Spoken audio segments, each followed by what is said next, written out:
Good morning, everybody. We're going to start the meeting. I'm sorry for the hold-up, but we've had some what they usually call technical hitches, so we won't be live streaming today. It'll be recorded and posted later on. I'm Councillor Ian Wingfield. I'm the chair of the Review and Scrutiny Committee. Before we commence the meeting, I've just got a few housekeeping announcements. There were no planned fire alarm tests today. If you hear the alarm, please leave by the nearest fire exit and make your way to the agreed assembly point, which is the St John's Churchyard off Druid Street. Council security staff will be available to direct you. The public toilets are located off the main reception area. Please switch your mobile phone to silent whilst in the meeting room. May I remind members to raise your hand if you wish to speak, and please wait until I've given you permission to speak before contributing. When the chair speaks, other members should stop speaking and not interrupt the chair. Members can ask questions and move recommendations on any issue under discussion.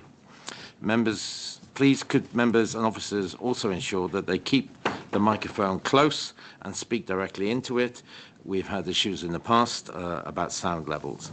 Members of the public are welcome to record, screenshot or post the public proceedings of the meeting. A copy of the Council's protocol for reporting and filming is available on the Council website. So we'll move on to the agenda. Before beginning, I just want to mention, and Councillor Cryan has agreed that I can say this. Unfortunately, her father passed away just Friday, was it, Stephanie? Yeah. So please accept our condolences. You know, in a way you shouldn't be here, but we're pleased that you are here. You know, if it gets too grueling, you can leave at any time. But please accept our condolences. So, apologies. I have received apologies from, where have they gone? Where's my paper gone? Yeah, that's it, yeah. So, that's it. Councillor Abacha, Councillor Brown, Councillor Hicks, and Councillor Hartley is substituting for Councillor Hicks. Are there any other apologies anybody else has got? I think Councillor Leeming might be able to come as well. So, confirmation of voting members. There's myself, Councillor von Wiese. Irina von Wiese-Borough, and Bankside Councillor and Vice Chair of this committee. Thank you. Councillor Chamberlain. Victor Chamberlain, Borough and Bankside. Thank you. Councillor Hartley. John Hartley, Dulwich Hill. Thank you. Councillor Johnson. Councillor Johnson, Chaucer Ward. Councillor Ottery. Councillor Jason Ottery, St Giles Wood. And we have our education representative. Martin Brettle, Diocese. Thank you very much. Item 2, notification of any items of business which the chair deems urgent. There are no additional late items. You should have received, besides the main agenda, the supplemental agenda number 1, which details the timetable, the budget setting update and the monitoring report that went to Cabinet. We also have presentations in regard to the transformation budget briefing, and then there's reports on the budget equality analysis, culture parks, fees and charges, registrars and citizenship, housing directorate fees and charges, ownership fees and charges, resources, planning and growth fees and charges, and a report on climate budgeting. So, item 3, disclosure of interest and dispensations. Does any member wish to declare an interest or dispensation in respect of any item on the agenda? No? Thank you very much. Item 4, Cabinet consultation with the Review and Scrutiny Committee on the proposed budget 26 to 27. As you know, our remit here today is to undertake the scrutiny of the proposed budget. The Cabinet intends to recommend to Council Assembly on the 25th of February. The committee will discuss and agree recommendations we think appropriate to put forward to the Cabinet on the budget proposals. Today's meeting, therefore, will hear from and ask questions of Cabinet members on the proposed budget, followed by the committee's reflections and recommendations, which might spill over till tomorrow. We'll see how we get on. We'll be shortly receiving a brief introduction on the budget from Councillor Cryan, But before we begin, I would just like to remind members of the requirement to treat those giving evidence today, in this case cabinet members and senior officers, with due respect and courtesy. Also in line with the guidance in the member and officer protocol, paragraph 81, I ask members to adopt a more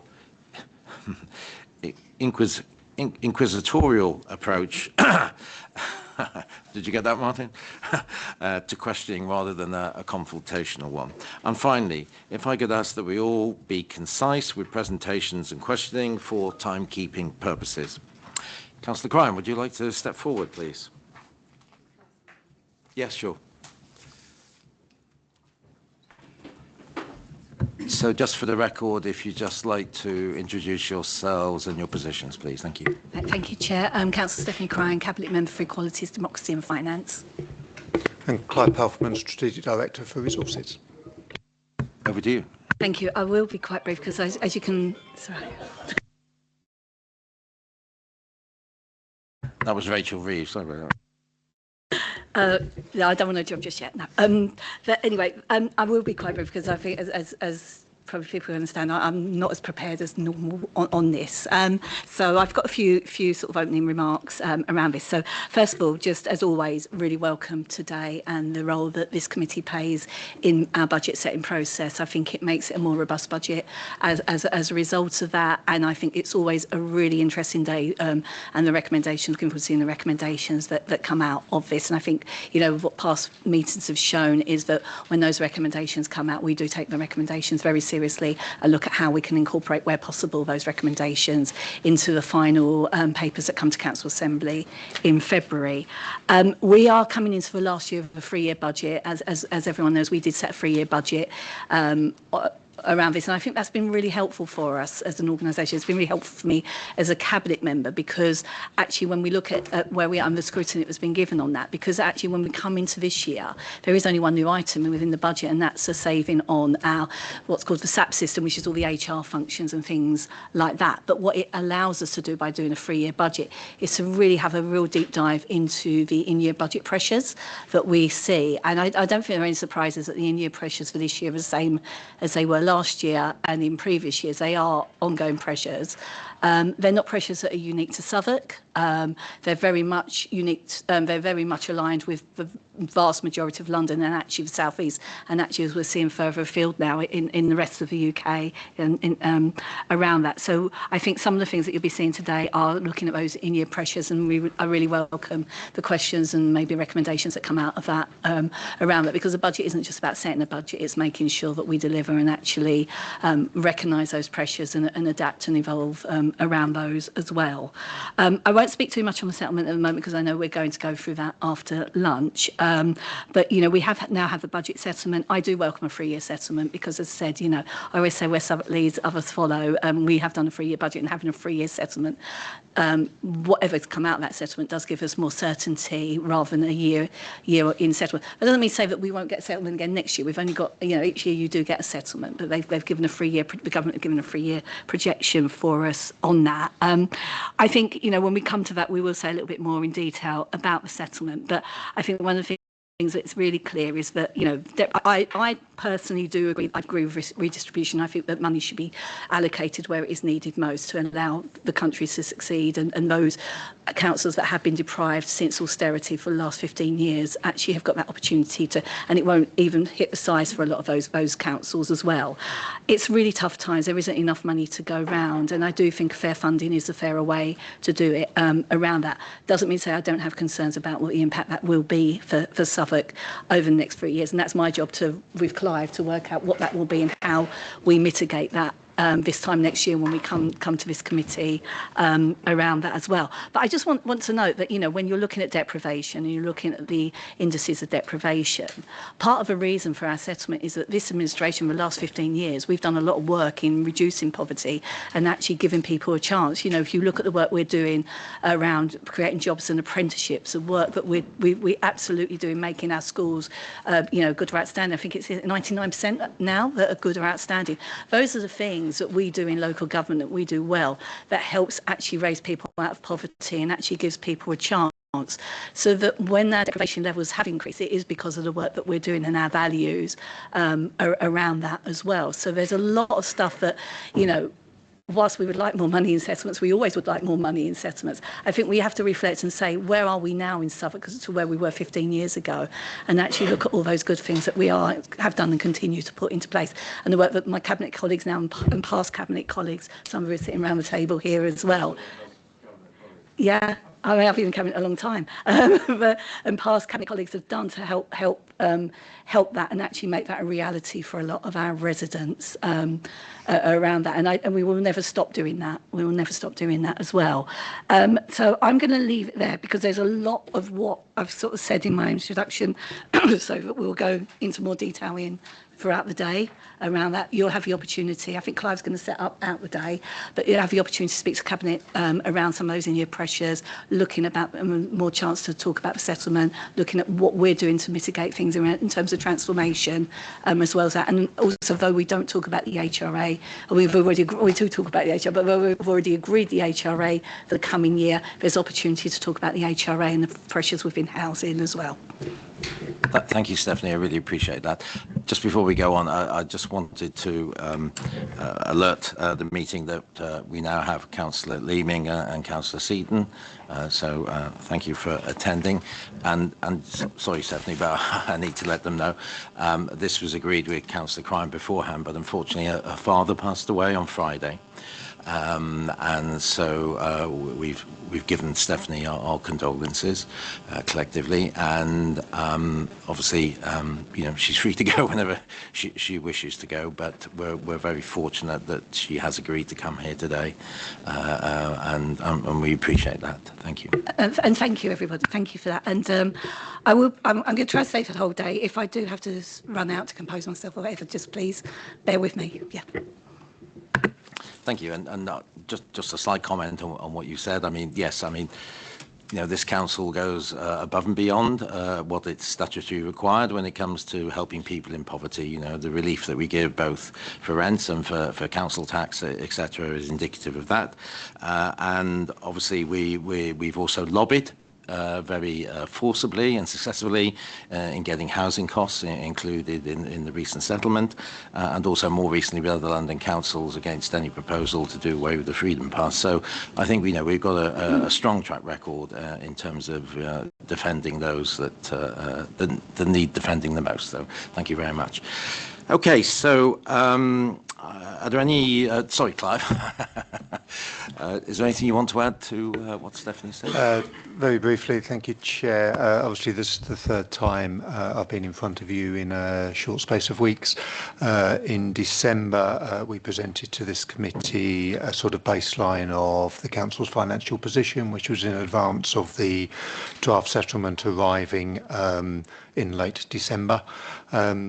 That obviously was the largest change to local government financing for a number of years. So we met again a fortnight ago just to understand the implications of that and had a fairly detailed discussion around what that might mean for us and then how that might play into today. So for today, we've got a range of speakers and engagements for you. They don't quite follow in the way in which would be a logical flow. It's a busy Monday in the offices, so you know, diaries being diaries as they are, but they do tiptoe between our existing financial pressures brought on by increasing demand within the borough, but also a forward look in terms of what future year budgets might look like. So following this introductory session, Councillor Koto will work with you in terms of some of our adult social care challenges, followed by Councillor Ali on children's in the broadest sense. We then move on to a bit more of a forward look around what our budgets might mean for our climate ambitions and also the equalities agenda. After a short break, Rona will talk you through the Council's approach to corporate transformation, which we discussed at the previous meeting a couple of weeks ago. And then the leader Steph, the Chief Executive, myself and Tim will just outline a little bit more depth. Now we've had a bit more chance to reflect on fair funding, what it means for us and our budgets going forward, prior to the lead members for housing joining us to talk about some of our general fund housing pressures and also our HRA pressures. There's in a period for you as a committee to reflect on what you've heard today and deliberate around what recommendations you may want to take for us as we look towards what is a very early cabinet. 2nd of February's cabinets are only a fortnight away before we need to present a final draft budget in advance of Council Assembly later in the month, and I'll be happy to offer one of my colleagues to work with you in terms of helping shape some of those recommendations, which should take us through to the end of the day, Chair. Lovely. Thank you very much. Thank you both. Are there any questions to either the Cabinet member or the Director on their opening statement? Councillor Seaton. Just a quick question, and thank you. First of all, good to see you again, Kathy, and of course, Clive. The question of deprivation, I've had time now to study this and understand the impact of our policies and our strategy to reduce deprivation by providing what I understand is supplemental income on top of what a person might receive, either through their work or indeed through universal credit. What I'm not understanding is that if it costs more to live in London, but universal credit remains the same wherever you are, how is it that it's actually deemed that we're reducing deprivation? Because our work on top is on top of what the government supplies. Why is that being taken into account as a person's income? We, as a council, have made a very deliberate decision to provide extra support to those in greater needs. Why is that being counted against us as we are doing the right thing, I believe? Yeah, so I think my understanding of it is they look at the index of multiple deprivation, which was updated last year, which looks at all local authorities and where they rank them in areas of deprivation. I think the initial view of fair funding was that it wouldn't take into account housing costs. We know that the largest cost on our residents is housing, whether you see from private rented sector and all the costs there. So we were successful. It wasn't just obviously us. We were in London councils lobbied for that and was successful. But if you look at where our deprivation levels were on that league table of indices of deprivation, even when I became a councillor 12 years ago to now, we have reduced deprivations. There's a formula around that. I think the thing around funding is there is only a finite amount of funding that you can give across the whole country. It's how you sort of divvy it up, so to speak, and so the government have decided that actually the best way of looking at that is looking at deprivation and allocating accordingly to deprivation, which is why some councils are getting a better funding, but it doesn't mean to say they're going to be able to do, because they've been cut so severely, doesn't mean to say that even touches the sides, even though it might look good on paper around that. I know colleagues that have said, our funding settlement looks pretty okay, but it's still, we've cut so much that it's not going to make up for what we've lost around it as well. But I think it was looking at the fairest way to do it from a government perspective and looking at deprivation and reward, rather than that. I think we all, and there are no Tories in this room around the councillors, I can say this, we all remember that video with the former Prime Minister down in Tunbridge saying that more money would go down to Tunbridge Wells, which is absolutely the wrong way to do it around that as well. I think it's really tough. There's going to be winners and losers whichever way you do it. It's always going to be tough, but I think a fairer and more proportionate way is looking at how you can help raise people up through helping support through deprivation, and actual fair distribution. But there will always be councils that will never, won't get what they got before or will stay still. Yeah. And that's one reason, as I said before, we lobbied very hard for pardon me, the inclusion of housing costs to reflect all that. Okay, before we move on, I'd just like to welcome Councillor Roberts to the meeting. It's always a pleasure to see you. And just for your benefit, I know that Councillor Crine's personal circumstances, and I've offered the condolences of the committee collectively to her. Thank you. Councillor Chamberlain. Thank you, Chair. And please accept my condolences, Stefan, on behalf of the Liberal Democrat Group too.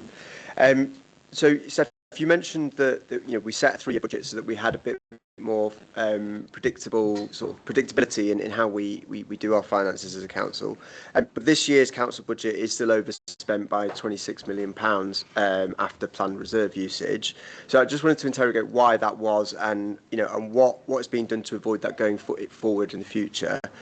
And then I just wonder if both of you would like to sort of reflect on the fact that this is the final year of a 3-year budget, and learning what we have in that time, what would you have done differently when you set the 3-year budget in 2024? I think that's both very good questions. So thank you. So in terms of the pressures and what we're doing about, so you will hear a little bit more about that. The pressures are, as we sort of know, temporary accommodation, because we know the costs of temporary accommodation have increased around, and some of that is the fact that actually, rental costs in the private rented sector go up, housing demand as well. We have got a housing crisis. But we also know that a lot of private landlords have exited the market, or where they were doing longer term temporary accommodation contracts have gone to more expensive paid nightly. So there is a supply and demand issue around that. We are seeing, as you'll hear from Councillor Koto and Councillor Ali soon, increases in rises of costs for children in care and for adult care. And again, those are market forces which aren't unique to us as well. Around that, we always look where we can to try and get best value and to reduce those costs whilst still supporting some very vulnerable people. In terms of temporary accommodation, we have a recovery board which Clive chairs, where we look at how we can start to reduce those, and we're looking at ways. Some of the things we are doing, for example, we're using more of our own council housing stock to be able to keep people in borough. Around that part of the Aylesbury, we're refurbishing Taplow so that can be used for temporary accommodation, which I'm sure Helen and Councillor Dennis will go through in a little bit more detail around that. I think in terms of the budget, we have set aside money from reserves, earmarked reserves, to actually make sure we end up with a balanced budget around that as well. And what would I do differently? I think it's test and learn, isn't it? And I think actually being a little more, I think we go through and we say, well, we can make savings here, and actually really being a little bit more of, is that really achievable? And actually sort of drilling down a little bit more, because we do need to make certain savings. We know what we need to do to balance the budget, but sometimes some of those overspends happen because it's not being able to deliver it. It could be that our time frame might, looking at, is it really that the right year to say we're going to deliver all those savings, or do we need to put it back a year to be able to do the work to do that? But I think a 3-year budget allows us to do that and learn from that and do that testing learn, where when you're constantly doing a 1-year budget, you just can't do that. So I think it's given us time for a little bit more reflection, and we're a little bit older and wiser around how that works as well. So from a political perspective, it's working really closely with colleagues and really understanding what those pressures are and how we're going to alleviate it as well. Yeah. No, I think doing things differently is probably by a crystal ball, I guess. But I think, as Stephanie says, that the key to this 3-year budget is having that annual flexibility, because obviously things change, nothing remains the same for 3 years. And yes, it shouldn't limit our ambitions, but at the same time, we have to be realistic as to what's achievable. So I think that's it, right? I'll give a really good example of that. So we've been expecting the full rollover to universal credit for some time, and it keeps getting delayed. So where we put savings in the budget earlier on, because we thought that was the time it was going to happen, and it didn't, but we'd have to roll that over for another year. So there are sometimes things that we put in the budget, thinking there are going to be regulatory changes, which then are pushed back as well. So, things like that do happen. But it's having that open mind, having that flexibility, which a 3-year budget gives you a lot more around that. Great, thank you. Councillor Ottery, please. And condolences from me as well. Just on the 3-year budget, are you able to talk about the phasing and how realistic the phasing that we had set in year 1 has been to date? So, for example, I know there are a number of items that we had anticipated that the savings will be realised in year 3, for example. Based on the start of the process to now the end of the 3-year budget cycle, are you able to talk about whether you think the phasing of those savings over a 3-year period were realistic or not? And to what extent were we able to stick to those anticipated savings over the 3-year cycle? So I guess if we differentiate between the 3-year budget we are coming towards the end of now and the 3-year budget we are now starting to look to put together from 2027 onwards, I guess the only thing working in our favour looking forward is we have that 3-year settlement. So I guess that the 3-year budget that we're coming to the end of was a succession of single-year settlements, where of course we've got some great colleagues in finance are able to project what we think might happen. We've never had that certainty, and now we've got a little bit more certainty. I guess that enables us to plan a little bit more strategically, and pick our moment. If I join the answer with this with Councillor Chamberlain's question, I guess what we're looking at going forward, given we've spent many years now doing service-focused savings, which we've been very successful on. Now we have a genuine opportunity with that certainty, and what a multi-year settlement brings with us is to work more collaboratively with an organisation and drive out significant savings through, we call it transformation, but other organisations would use different phrases for it, and we have a session on that later on. The opportunity to work, I guess, more cross departments, I think gives a better outcome to the resident, it gives a better outcome to the tenant, but enables us in some areas to drive out unnecessary cost. In other areas, it also enables us to improve outcomes as well. So we have delivered quite successfully against the savings that we set out in 2024, which gave us those 3 years. One or two areas have been a little bit challenged, of course, but in the main, that was a significant headline number, and we've driven out quite successfully the overspends, which we've already touched upon this morning, are to some extent driven by changes in demand, which is sort of outside of the change environment. Okay, thank you. Councillor Leaming. Thank you, Chair, and also my condolences, Steph. And I think wholly agree with the approach to taking a 3-year budget in principle, but we are living in a world that is very volatile and uncertain. Is there a process in place for reviewing the budget, especially the one that we're setting, should things change so materially that the budget no longer becomes viable? So it is a strategic budget. Within that, we're still obliged to go back to Council Assembly every February with an annual budget, and of course we'll approach that responsibly with the way in which the wider environment changes. We always do. Growth increases, customer demand changes, and obviously as part of our annual process within that 3-year cycle, there are review mechanisms built in. Great, terrific. Thank you very much. I don't think there's any further questions, so thank you for your contribution. Now, Councillor Akoto's hiding at the back, I think. So if she'd like to come forward with David, I presume. Yeah, thank you very much. So if you just kindly give your names and positions for the record and then make your presentation. Thank you. Thank you. My name is Councillor Evelyn Akoto, Cabinet Member for Health and Wellbeing. Good morning. I'm David Quirk-Thornton, the Strategic Director for Children's and Adults. So thank you, Chair, and thank you, members of the committee. I just want to start off by thanking David and the Adult Social Care team for the work they've done to support our most vulnerable residents and to keep our service on a stable footing despite the very pressured environment.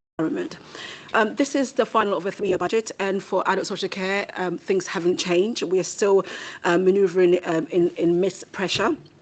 Demand continues to rise, needs are becoming more complex, and the cost of delivering safe care continue to rise.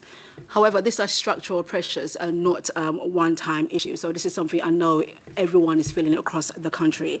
So what you have before you are recommendations focused on managing demand responsibly, using resources more effectively, and ensuring adult social care remains safe and lawful as we move into the next budget cycle. And I just wanted to highlight some of the guiding principles that we are working with. Supporting independence and prevention, making better use of existing provision, including extra care and step-down options, modernising services as they remain reliable and fit for purpose, and ensuring fairness and consistency in how contributions are assessed. And so these are the guiding principles. And as I said, we are still working under extreme pressure, but one thing I would assure you of, we do understand the environment we are working on, and there are mitigations in place. Thank you. Thank you. David? Just to add that, of course, adult social care is awaiting the review by Dame Casey.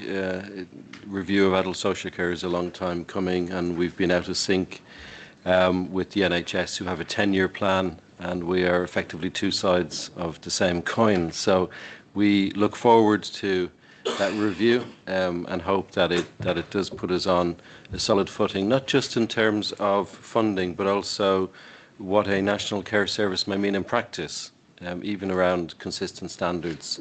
And of course workforce strategy, because there are a lot of vacancies in adult social care, and that puts a lot of pressure on the system. But I'd like to thank Councillor Coto and the Cabinet for their support. It's, you know, we've navigated those challenges, but never taken our eye off our guiding principles of prevention and safe services and high quality services. We should fairly soon be getting the outcome of our CQC inspection. We're expecting that in the next couple of weeks. So that'll be some independent assurance for members. And I'd like to just thank also NHS colleagues. The work that we've been doing on integrated community services, I think, holds great potential for better experience, better outcomes and more efficient services. So both Councillor Coto and I and colleagues are working very closely with NHS colleagues to make sure that we can really take the very best of those opportunities. We're one of the 43 local authorities in the country who are on that fast track around integration. So the first sessions are just starting up later this month. So over next year we'll have some mentoring and coaching to help the NHS and the Council to really maximise the opportunities around that. And as I say, I believe that will play out in better experience, better outcomes and more efficient services. So I welcome that and I'm grateful to NHS colleagues. Thank you. Thank you. I mean, if there's one area of the council which is literally on the front line and dealing with all the problems that we face in this borough, then it's yours. And I think I speak on behalf of all the members that we're very appreciative of all the work that's gone in, and you know, under all these high pressures, financial pressures, which are not really ceasing, are they? They're increasing from year to year. So we do recognise that, and in those difficult circumstances, it's you know, it's Herculean what you're doing, and we appreciate that. Thank you very much. Okay, I'll throw it open to members. Are there any questions? Councillor Ottrey, please. Thanks a lot. Just a question on integration and also working more closely with other boroughs near and far. I know it's kind of a common a growing trend for councils to kind of club together with other councils in order to make efficiencies, whether that's around technology or otherwise. Are you able to tell us more about what you're doing with other local authorities and, of course, NHS partners in order to drive efficiencies on the savings front, and also to deliver better outcomes for our residents when I guess engaging with other partners locally, and further afield, much more closely. So I will talk about reablement teams. So we have a reablement team who are excellent at what they do. And the main focus of the reablement team is to make sure that people who have a stay in hospital, when they come out, are supported to be as independent as possible. And this is the prevention element of the work we do. And that's working with the NHS, working with councils, our care workers, etc., to make sure that we are right-sizing the support that individuals are getting. So it's about occupational therapies being there, adaptation, also nurses, etc., to make sure that we help the individual to help themselves to be independent. So I mean, this department I've been working greatly. And the last figures I remember, I'm not sure if you've got a recent one, was 22-23, the 83% of people who entered reablement left with either very little or no, needing no extra care support going forward, which is great for them and is great for us. And this is a kind of collaborative partnership working, which is working really well.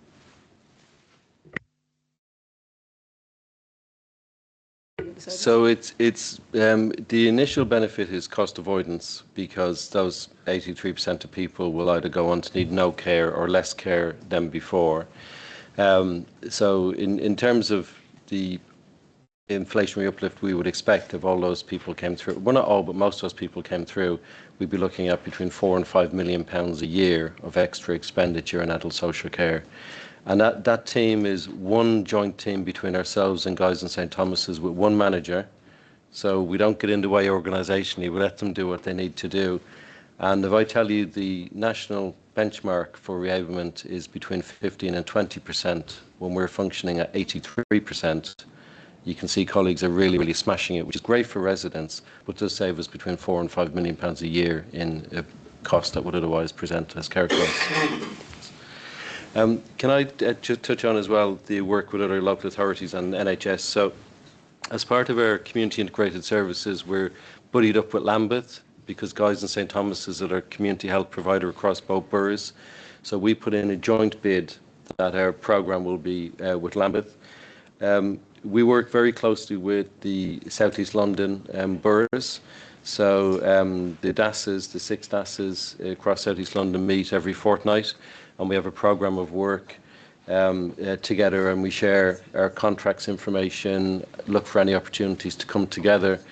Mostly it works well. There was one kind of bad example which I'll share with you for learning, which was that 18 local authorities in London worked together for community equipment.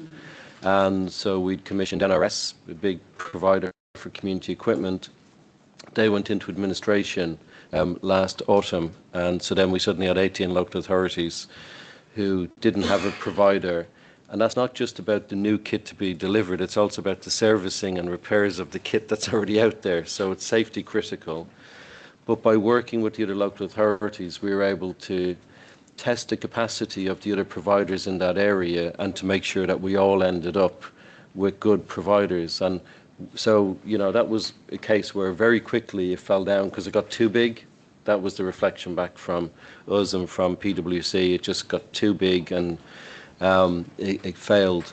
But we ended up going with Croydon. So there was a spin-off from Croydon Council a few years ago of an organisation that's half owned by a community interest company, half owned by the staff. And so we, between us in South East London, agreed that 2 of us would go with them, 2 would go with another provider, 2 would go with another provider to make sure that we could all mobilise it safely and not step on each other's toes. And within a few weeks, the service was transferred over, the servicing was transferred over, service is up and running and doing really, really well. So sometimes it's about doing things together in a contract, but sometimes just about coordination. The other example I'd give is around complex care for people with mental health needs. So across South East and South West London, the local authorities are working with the 3 NHS trusts to make sure that we are reforming entry into care, particularly for black men, because they were overrepresented in being sectioned and ended up in hospital. So there's a targeted programme that we're all working on with the police to tackle that with very clear milestones. And then on people leaving care to make sure they've got the right housing and support. So we have a coordinated South East, South West London programme. And that's definitely delivering better outcomes for people, and over time will deliver some efficiencies. So yeah, we share a lot more information than we ever used to and look for those opportunities, and we have some learning from kind of recent experience. Thanks. Thank you. Councillor Hartley. Thanks, Chair. I'm looking at Appendix A, the departmental savings. 201, the telecare income generation item. Could you tell us a little bit more about what's proposed here? And on the RAG ratings, this is the only one, I think, of all the proposals that's currently rated red. So can you tell us why it's being, well, I say red, I mean, in our papers it's a darker shade of grey. But could you tell us why it's proving difficult to achieve at this point? Yeah, so I'll start with this. So this is red due to delivery risk. And this is a proposal to work with the NHS to be able to use the the digital health provision that we have in people's home telecare provision that we have, so that they could partner with us and use the same system. So we were anticipating some income from them on that. However, we haven't received a commitment from the health service on that. This is one of the proposals which is not based on us. This is based on the NHS deciding to come along. And I think we all are aware of the changes within the NHS. So right now, they're not able to commit. We haven't received any commitment from them. And so this is flagged as read, and we await to see exactly what the decision will be going forward. Thank you. Councillor Seaton. Thank you, Chair. I'm not sure about my hand, but I will help the quick question anyway. It's the way you raise your hands, isn't it? Fine. First of all, thank you both for your presentation. There are a few details I just want to clarify, and does help us to further understand the impact and reduction in deprivation. Some logic suggests that if deprivation decline, that there'll be less pressure on adult social care. But you're reporting there is an increased pressure and indeed accelerating pressure on adult social care. Can you, just for the benefit of my simple mind, just square that particular circle for us? So I'll start if you want. So the pressures we are seeing when we say demand for adult social care is that, and I think you've heard me say this a while, that people are living longer. However, they're living longer with more complex needs. That is one. The other area, we have a cohort of people who are waiting, who wait quite long for health assistance and health care to be seen. And so while they're waiting to be seen by the NHS, they're having needs that we need to meet to make sure that they're living more independently. So these are the factors that are coming in to adult social care that we can't do anything about it. So if people are coming and they need help, we need to be able to help. So this is where the pressures are.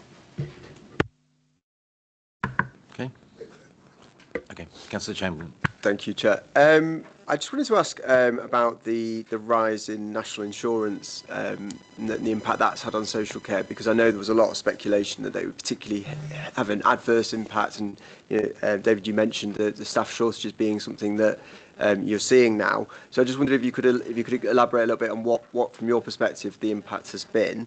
And then I just wanted to ask a more sort of strategic question about I think, David, you were referring to sort of the leftward shift in the NHS and, working more strategically with local authorities. As we look to sort of, the next 3-year budget, and we know the NHS trusts are facing the same sort of pressures that we are as putting on their budgets.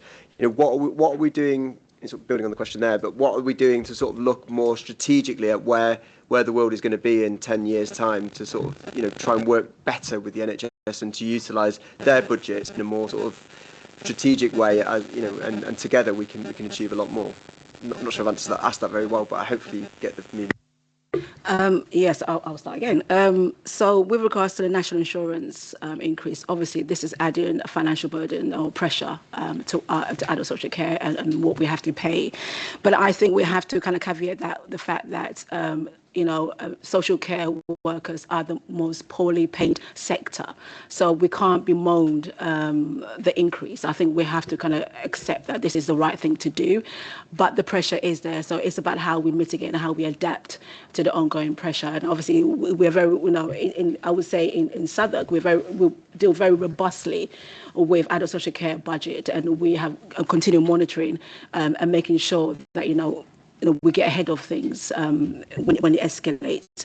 With regards to working with the NHS, it's interesting because obviously the council has pressures, the NHS now has pressures, and now we have the neighbourhood work, and it's about how we, again, start working more closely together. I think there's a risk if we don't see this as a collective effort that each organisation will start going off in their own direction, trying to protect their own budget. I think as chair of Partnership Southwark, my focus has always been we are dealing with the same cohort of people, and so it's imperative that we work together to make sure that we don't duplicate, which effectively means we're spending more money. So having that kind of foresight and understanding that we need to be able to work together to be able to support our resident more coherently and also to save budget, I think is helping the kind of a partnership work. But I think there is a danger if we are not hooked on into this, that we will start going into our own bunkers and start looking at our own budget and dealing with our own problems, as it were. Just to add a little, if I may. So the national insurance increase for us was kind of like the London living wage increase the year before, where we've done the right thing by having ethical care charters, both in home care and residential care, and in some years you just get a shock that there's either a significant London living wage increase or national insurance increase. We had planned for those eventualities, which is why 12 years ago when I came to Southwark, the budget had a structural deficit of £18 million across children's and adults, and we dealt with that within a year. And then, as well as staying within budget for a decade, we also built up some departmental reserves. So in the paperwork here, when you see reserve movements, that's not just earmarked corporate reserves. That's what's used elsewhere, but in children's and adults we use our own departmental reserves that we built up because we knew that having contracts that made us the bank of last resort for increases in London living wage, which is the right thing to do, or around national insurance, that we would need to quickly put that money into those providers because our contracts say we will underwrite that. So we've built up healthy departmental reserves, and that's what we've been using to mitigate. So for transparency, we show the pressures. We'll always show them. If we're off budget, you'll see that writ clear, but then we'll be able to balance the budget within year because those departmental reserves. I am pleased that the government are bringing forward fair pay arrangements for social care. They announced that last year. We're expecting it this year. So we've been working with Unison and some of the other trade unions to make sure we can kind of break down what that would look like, and the sector has been very engaged. So we hope that when fair pay in social care comes in, that'll be some additional funding to support councils to do that. We're already doing it, with our ethical care standards, we're already doing it. So if we do get some money, it'll be like a repeat of the free healthy school meals. We do it for a decade and then the mayor steps in and pays for it until we have some cash then to spend elsewhere. If government give us some money for fair pay for social care, we'll then be able to take some of our social care budget and reinvest that back into. So one of the slides here is around gender equality. The vast majority of social care staff are women, and forever they have suffered low pay compared to male counterparts working in the public sector. So I look forward to the government's move around fair pay going some way to addressing that. But, as I say, with our contracts, to bring stability to the sector, which we have done, we have been the bank of last resort for several years, and we have sufficient reserves to do that. So it doesn't interfere with the rest of the council's stability. Thanks. Thank you. We did talk about the inclusion of reserve contingency, departmental reserve contingency funds at previous meetings, but I can't remember. Yeah, I know you left early. Yeah, okay. And the other thing, if I could just say more broadly, across the sort of job rates that you have, I mean, it's always been an issue of getting specific skill sets in particular occupations. And also, the attrition rates are quite high in certain roles. So it's not just purely financial, but obviously it has a financial effect because we have to attract these people, and therefore we have to give incentives, et cetera, et cetera. So, yeah, so it's not just one issue, so to speak. Okay, so I've got Councillor Leeming next, please. Thank you. As you both know, I have personal interest in some of this, so just getting that out there. Is that an interest you're declaring? Well, my wife is the chair of Partnership Southwark. Yes, I will declare my interest that my wife is chair of Partnership Southwark. So related to that, I was aware of the impact of the abolition of NHS England and the Integrated Care Board, and I'm wondering how, given that still seems to be a process that's being worked through, how that's impacting on our ability to work with the NHS to deliver these services. Is that a trick question? Not designed to be. I can withdraw it. Well, yes. I mean, obviously, your wife is my co-chair for Partnership Southwark. I think the problem we see is that the changes have not been embedded. So, for example, I spoke about neighbourhood work, neighbourhood health work that the NHS are bringing in. We're still waiting for guidance, and so many of the things and the changes that we should be putting in place, we're still waiting for guidance. So what we are doing as a local partnership, we are trying to kind of preempt what that guidance will be. So we're trying to work and see, basically work out how we will reconfigure ourselves at the same time having to wait for the guidance. I mean, we've been working really well together since I think the creation of partnership with Southwark, realizing that we need to rely on one another to be able to kind of support our residents. And so we continue to do that in the same vein. But as you stated, there's going to be sizable changes coming along, and we have to make sure that we adapt to it. But again, it's about waiting for the advice on how we do that. Okay, Councillor Ottrey next. Great, fantastic, good. Are there any further? Oh, Councillor Johnson. Sorry, it's. I think somebody mentioned about women being predominantly in care and lower earners, and then I was kind of thinking this question maybe for someone else later on, but it's kind of really coming to the forefront. So on the lovely pack we've got on page 156, it talks about the fact that in Southwark we have less. A low proportion of women in its workforce than any other London council. And so I'm sort of wondering, is that partly linked potentially to the fact that a lot of things like social care, we find that male women are predominant, where we've had to outsource a lot of that work, is that potentially linked to it? And then is there a longer term plan? And I know there's not much money, but in terms of trying to get as much of that in-house, because then we wouldn't necessarily have to be waiting for London living wage increases to come as like a jump at us, could we make the budget better, because we would hopefully have those people being paid a better rate of pay that we can budget for more long term, so we won't be expecting government intervention to improve their living costs and actually be able to pay Southwark residents better pay for looking after fellow Southwark residents. Yeah, it's a very good question, because when you have decades of inequality for a predominantly female workforce, having levers and control over that really helps. So the interim action we took was the ethical care charters, and they definitely fed through to the purse and wallets of home care workers. And then, as I say, with the fair pay coming up, whenever we're going to commission or establish a service, we always look at in-house as an option. In some areas we've progressed that, so you'll hear shortly from Councillor Raleigh about our children's homes. So one children's home already up and running, the other one about to open, and they're in-house with council staff, so those people will benefit. The challenge in particular in adult social care is that for some decades we had government policies under various governments of diversifying the market. So it's become so, and that's the term that's used. I mean, I always refer to the sector, but the legislation for decades referred to diversifying the market. So we were required to have independent providers, and they're just at such scale that it's very, very hard to turn that round. We wait and see what the National Care Service will mean in practice. Maybe that would be one opportunity to do it.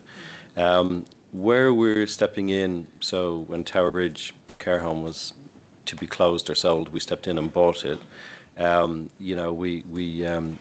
looked at the options around establishing services, and we will continue to do so. So we've had a clear kind of steer from our political masters that they would like more services in-house, and we'll always explore that at each and every chance. But we're trying to do two things at the same time. One is integrate more with the NHS, and that poses some difficulties because the pay and conditions is different in the NHS again. And then you've got local government in the middle, and then you've got the independent sector on the other side. I think we'll see more sticking plasters of ethical care standards and fair pay agreements over the few years. I hope that nationally and locally we can come up with a strategy which harmonises that into a more secure place. I accept what you're saying. I agree with what you're saying. We're having to kind of mitigate those inherent issues. And unless and until we have a clearer strategy, I think, for adult social care nationally, we want to see the kind of step change that we'd like to see. But it's a very good question, thank you, and a really important issue, you know, for a lot of people working in that sector. So we are mitigating it, but there's not a strategy yet to harmonise that into more public sector direct employment. Can I just say with that about bringing things services in-house? I think before we go to every time we go to procurement, one of the areas we'll look at is whether we can bring it. It's a question we always ask ourselves: can we actually bring this in-house? Because I think that would be our preferred position. But I mean, notwithstanding everything that David has said, we always start with that position. If we bring it in-house, what is the, how can we manage that? So that is always a focus for us. And with regards to the partnership, I think there's a partnership question. We've always wanted, the ideal position for me would be to go in partnership with the NHS over our care home, you know, for them to have a provision there. But we haven't reached there. We've explored it several times, but they're not in a position to go into that kind of partnership. So this is not something that we are doing away with. It's something that we'll continue to explore, and hopefully soon. But I think the most important thing that we're waiting for the national guidance to see exactly the direction of travel, and hopefully we'll be able to arrive there. Councillor Seaton. Just a quick question, and again, thank you for earlier responses. On page 12, the reference to council tax, we've got proposals for increasing council tax, and of course, core element, of course, at 2.99%. Of course, 2% is social care. If you were us over this side, would you be recommending, if you had the opportunity, to increase that percentage, or are you satisfied that you have enough? Obvious question to ask, really. Have enough? Well, I think I spoke about the pressures earlier on, so we never have enough. We don't have enough with the number of people coming into adult social care. So I think, unfortunately, we will always require the additional amount coming in. So, you know, I would like to say no, we don't need it, but unfortunately, we will need it for the pressures that we see. There's never enough, Martin. Okay, I think that comes to the end of this session. Thank you very much. And David's staying, but Councillor Koto's retiring to the back row again. And we've got Councillor Ali coming forward. In the best traditions of this committee, we're running one segment behind time, so that's going to eat into our lunch break, just to remind everybody.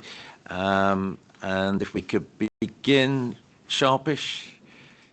Jasmine, thank you. If you could give your name and positions, please, before we kick off with your presentation. Good morning, everyone. I'm Councillor Jasmine Ali, the Deputy Leader and the Cabinet Lead for Children, Education and Refugees. Good to see you all. Fantastic. Okay, fire away, please. Right, okay. I've just brought a couple of slides to look at what the cost pressures are, but I did want to say just very quickly that, you know, the 3-year budget, it's obviously it's been quite helpful in many respects. We've been able to have a programme. If you remember last time I saw you, we talked about a programme of transformation based upon early intervention and prevention, and we've had some success in that. So that's been really good. I think obviously you don't have to just take our word for it as well. We're heavily inspected, as you know, and so far, touch wood, the inspections have gone really, really well. And there's some things to highlight. Just at the beginning is that we've got 99% good and outstanding schools, you know, which is really pretty amazing.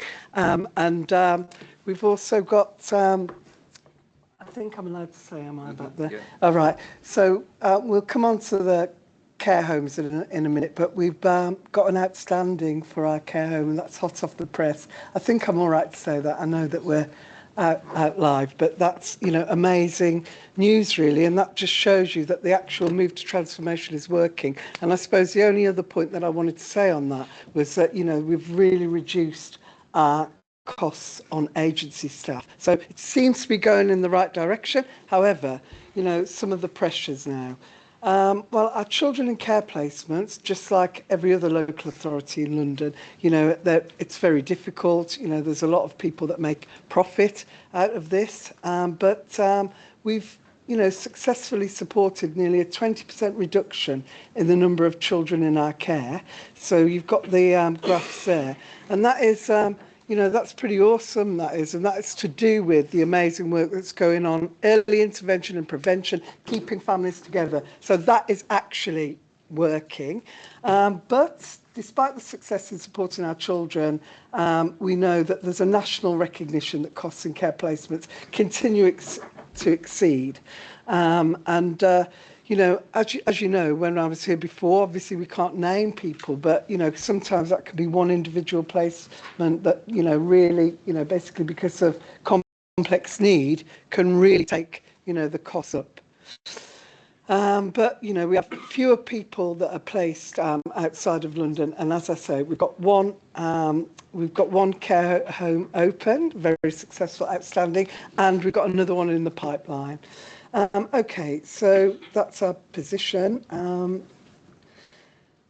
Right, financial. So I've spoke about residential placements, obviously the foster care placements. We have some brilliant foster carers. However, we're trying to recruit more.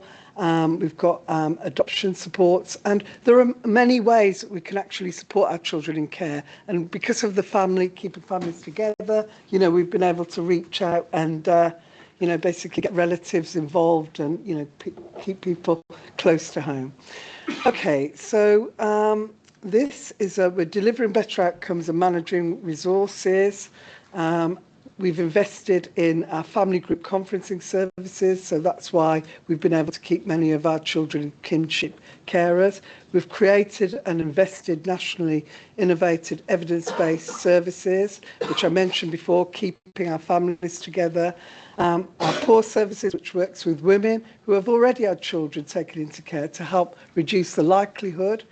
And we were one of the first authorities in the country to become a fostering friendly employer. So, this is great cause for celebration. I already said about the outstanding care home. Okay, so, pressures, but we're doing all we can, to mitigate those. So, this year we've seen the opening of our second in-house children's home. We will deliver innovative new models of foster caring. We've got a one council corporate real estate programme, which is basically supporting children closer to home. We are piloting a new innovative reunification scheme. So really that's a bit repetitive, but as you know, I chair the corporate parenting team, and our strategy shows that the next 4 years, is about improving that again, but also when children leave our care, supporting them to get housing. Right, another pressure, just to change the subject a little bit, is the special education needs and disabilities students, the home to school transport. So basically that, again, the home to school transport is forecasting 1.1 million pressure. The number of children, eligible for SEND has grown. I mean, that we have the third highest number of children with special education needs in London in this borough. I think the last time I looked it was at 10,000. Demand and costs, and 3,500 of those are on EHCPs, again with cost pressures.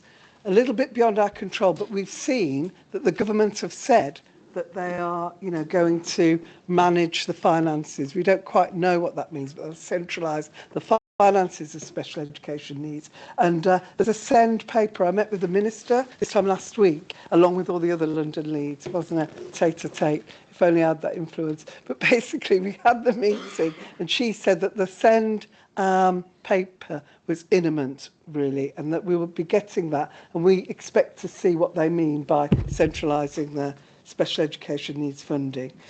I want to end on a bit of a high note. I mean, you all know that the dedicated schools grant was always very tricky for us. I mean, we're looking at 24, well, basically we were looking at 23 million overspend, but the work that David, I mean, I bet you think it's rich for me to say this, because I was always mealy-mouthed about the safety valve work, you know what I mean, because I felt that it had a lot of conditions. However, what we can see is that it's paid off, and that that money will be coming back, really. So that's all, you know, great work of the team. You know, keeping that special education needs budget, you know, basically with the schools, working with the schools to keep those cost pressures down. So that's all I had to say, really. I'll just stop sharing my screen. That's it. Okay, so I wondered if you wanted to add anything, and then we'll take some questions. I think just to say how pleased we are with the Ofsted rating of our children's home. It's incredibly rare that a new children's home gets an outstanding rating. Ofsted will usually go in good and then maybe come back and say it's outstanding. And I'd encourage all members to read that report. It's even rarer for Ofsted to use the word love in a report. And several times in this report they say these kids are not just well cared for with warmth and compassion, but they are loved. So it's a really, really fantastic read. So congratulations to colleagues for standing that service up. And what I would say is it's a good example of public sector doing it well. That care home is not just staffed by social care staff, social workers, but also a teacher on the team, full-time teacher, making sure those kids get good education, and psychologists input as well. So I think, you know, it's good for us to remember sometimes we can do things really well, which is brilliant for those kids and helpful for our way forward. I would also like to pay tribute to schools, if I may. You'll all know, because you've had several discussions about it, the journey with the schools funding has been partly down to the funding from government in the safety valve, but it's also taken some really painful decisions in Borough to have to close some schools and have to merge some schools. So, you know, that's always a very, very painful experience for all of us. But that's part of this story. And of course, our strategy in that space is keeping education strong. So we've had to make some of those decisions to protect the quality of education with the limited money in the system. But I'd want to thank councillors as well for their support, and schools, because, you know, that has placed us in a more stable position now and has helped us keep and improve our education offer to children in the borough. So it's another example of partnership. We can only achieve these outcomes by working with schools, working with the NHS. And I think what doesn't really come out in the paperwork today is the role of the VCS. There's some amazing work happening across our communities, the Latin American community, Black Parents Action, and other groups who are very, very active. And I think they're kind of hidden, they're the hidden story here, that their work is definitely mitigating demand and helping people achieve good outcomes. So yeah, my final thank you would be to great colleagues across the VCS for the work that they do. Thank you. Great, wonderful. I mean, it's miraculous. You know, it's just absolutely amazing, and you know, I think it's a credit to everybody that's been involved in doing this directly. And please give our thanks back to everybody for the amazing work that they're doing, and absolute credit to the authorities. So thank you very much. Thank you, Chair. I should have said that Alistair and Enico have done a lot of work on these finances. Obviously, they couldn't be here today because they're actually meeting with schools on pertinent issues. That's dedication for you, and it comes to the the root issue is that this council is absolutely determined to give all our children the best start in life and give them all the opportunities to go on and you know have a positive, make a positive contribution to our society. So that's absolutely terrific. Thank you. Okay, so it's open to questions. Councillor Johnson. But I'd like to actually congratulate those people who had that Ofsted rating where they said the children feel loved. It's really nice to hear that, because if you're a child in care, to be that there's people who aren't biologically related to you looking out for you that way, that must be feedback from them. So I think that's really good to recognise the staff for that. And I wouldn't want to go unmentioned. A question I have is about Appendix A, line 110. And it is a green rag rating, which is probably weird why you think I'm asking the question. And it says about the transformation of children and family care centres into family hubs, making most efficient and effective use of partnership, early help resources and capacity to reduce higher end late intervention for supporting families. And it says this efficiency also takes into account a 21% reduction in the number of 0 to 4-year-olds in recent years. So obviously it's good that we're making savings, but obviously a 21% reduction in 0 to 4-year-olds, given the recent primary school closures we've seen in Southwark and the neighbouring closures in Lambeth and other local authorities who are on our doorstep.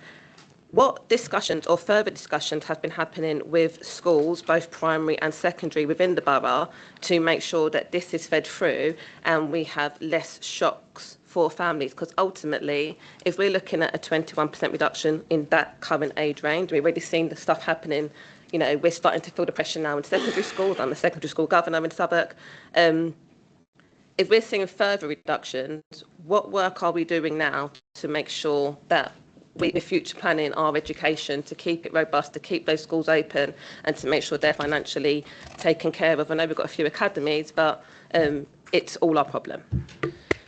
Yes, indeed. I mean, I think really, I'm so glad that you mentioned the hubs. I mean, that's like, you know, a really important issue. I think on the, you know, that we know that the birth rate's dropped by 40%. We know that 35% and, well, probably upwards left, you know, Southwark, you know, in the first it started with Brexit and everything. And then, you know, obviously during COVID, people realised they could hold a city job, live anywhere. And, you know, that has really borne on us. So we know about that. But I mean, it's a double-edged answer really on the hubs, because we've been working really well with the schools. We put that strategy together. You remember, I mean, talk about blood, sweat and tears, but we worked with the schools. We weren't doing onto them. You know, we were working with the schools. So they're a part of that dialogue. And then all the schools, obviously, you're right about future-proofing. We want to make sure that all of those schools can be, you know, we're not in the same position where we're like investing a lot in these buildings, that actually we've kept all of those schools in the education and skills estate. So we've kind of future-proofed that. And then on the hubs, you know, obviously we want to, you know, be there for all children, and even, you know, children on the border in Lambeth and, you know, Lewisham. So, I mean, basically we have made sure, you know, that we have been, on the hubs, we thought there'd be a bigger efficiency, but actually we kept all our hubs open, and we opened an extra one for special education needs and disabilities. So, you know, that service, where a lot of my counterparts, because people are always, Jason always asks the question, what's happening, you know, in other local authorities? Sometimes, you know, they're one of the earliest things to go, and we've kept those all going. So, you know, we've kept them going. That's based on partnerships, based on good intelligence about what's happening in the area. And obviously, you can't get us twice. We're mapping these trends within an inch of their lives, you know, to make sure that actually we can see what's going, so that we can carry on the tradition of keeping in front of these trends. Thanks. If I may just add a little, so in terms of some of the information that comes forward to Cabinet as well, you'll see some very, very hefty appendices that supports what Councillor Ali said in terms of the monitoring of the trends. But one of the things I'm very pleased about from working with schools and Southwark is that many have taken the opportunity to open resource spaces or some new provision for people with special educational needs. So you'll see a lot of decisions being made for investment, capital investment in buildings. That allows us to offer more in borough for children with special educational needs. And I think schools have been really incredibly supportive and flexible in either opening resource spaces or expanding provision. So we're at a point where we've kind of got just enough demand to substitute some of that in-borough provision for people with special education needs, which is good for them and keeps us kind of going. But you are right, there will be a point at which the reduction in children filters through more prominently to secondary schools. That will be mitigated a little bit because of the popularity of the schools, and it may be a bit more severe for neighbouring boroughs if people choose to come to Southwark schools. When we all have had seeing a falling birth rate. But yeah, there's that scale of drop in birth rate is profound, and with the closures that we've done, with the mergers we've done, and now with the expansion of Send, that's kind of the three parts to the puzzle that holds it together. Thanks. Okay, thank you. I got Councillor von Wiese. Yeah, thank you. I had exactly the same question as Councillor Johnson. So just maybe to add on to this, so what percentage of the current savings do you think are due to just the reduction in children across the board, particularly younger children? Sorry. And the second one was around digital transformation. There seems to be that was supposed to save £1 million, seems to be not progressing that well. Could you just comment on that and how this is projected for the next year? Thank you.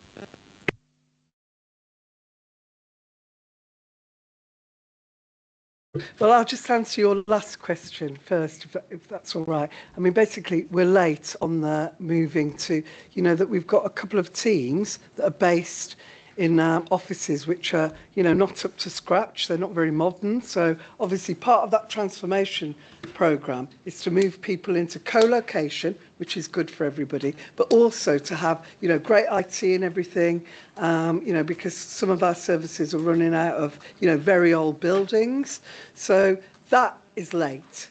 So basically that will happen next year and that will realise some of that. But that is, maybe we're a bit over-ambitious, because those are things which are, I'm not trying to point to other people, but the modernisation agenda is like, we don't control that, obviously. We put we work with it to move the teams out, but it's late.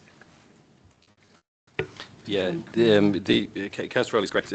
Co-locating all the children's services staff at Queen's Road has been delayed. We've been working with trade unions, working with staff, working with corporate colleagues to make that happen. But the efficiencies that will be realised from that will slightly overachieve. The final paperwork was signed off a couple of weeks ago, has now been progressed. So that will land green by the end of 26-27. So then the savings will be achieved. In terms of the percentage, it's actually, that's realised because of the fall in birth rate. It's actually quite small, because what happens is on the funding formulas, with less kids we get less money in the first place. So you'd be looking at between 5 and 10% of the overall savings being from that birth rate. But that hides a bigger reality, which is we get less money from government on every kind of funding stream when the kids are down. So the real term shift would be a lot more, be quite significant. But the clear line of efficiency, because some of these actions is between 5 and 10%, it's quite small. I just didn't want to hide that behind the loss of funding. Thank you. And congratulations also on the outstanding Ofsted rating. I think that's really brilliant. Should be said here as well. Thank you. We'll quote you on that.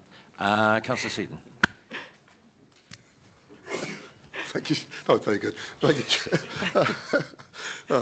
First of all, thank you for the presentation, and I would also want to acknowledge that to receive such comment in an official report, the word love, is such a rare word to use in an official report. I want to acknowledge it, and it's no community, no society can survive unless we take care of the youngest and most vulnerable members of that community. So well done, well done. Just want to acknowledge that, well done. And it really is a testament to the professionalism of the department and your strategic involvement. Thank you, thank you. Two quick questions for you. I wanted to pick up, which I suspect may well be a mistake, and if I look under the RAG ratings, item 122, that is the prioritised delivery of education psychology team to delivery of statutory tutors. It is showing a RAG rating of red. Okay, that's my first question. And my second question focuses on the, get my note up again, it focuses on the need for us to, where is it now? I've lost my thread. I'll just simply have that question for now, Chair, and I'll come back to my other question immediately thereafter. Okay, do you want to do that? Yeah, so we have delayed the changes to the educational psychology team because of the current level of demand whilst we were working through some changes. So our initial profiling was to make some savings. Basically, we had some retirements coming up and we weren't going to replace people, and we had planned for that and we were working through the team. But because of so many children coming back in borough from out of London placements, we wanted to make sure the schools were well supported and those children were well supported. So we've delayed those changes. It's quite small in a large team of educational psychologists, so we're looking to lose 2 posts and then 2 posts, and we'll be able to mitigate that with some overperformance in some other areas. So it's still our intention to slightly reduce the team, but we didn't think the timing was right because of the changes that were happening. Yeah. Thank you. Thank you for that. Oh, sorry. No, that's fine. Once.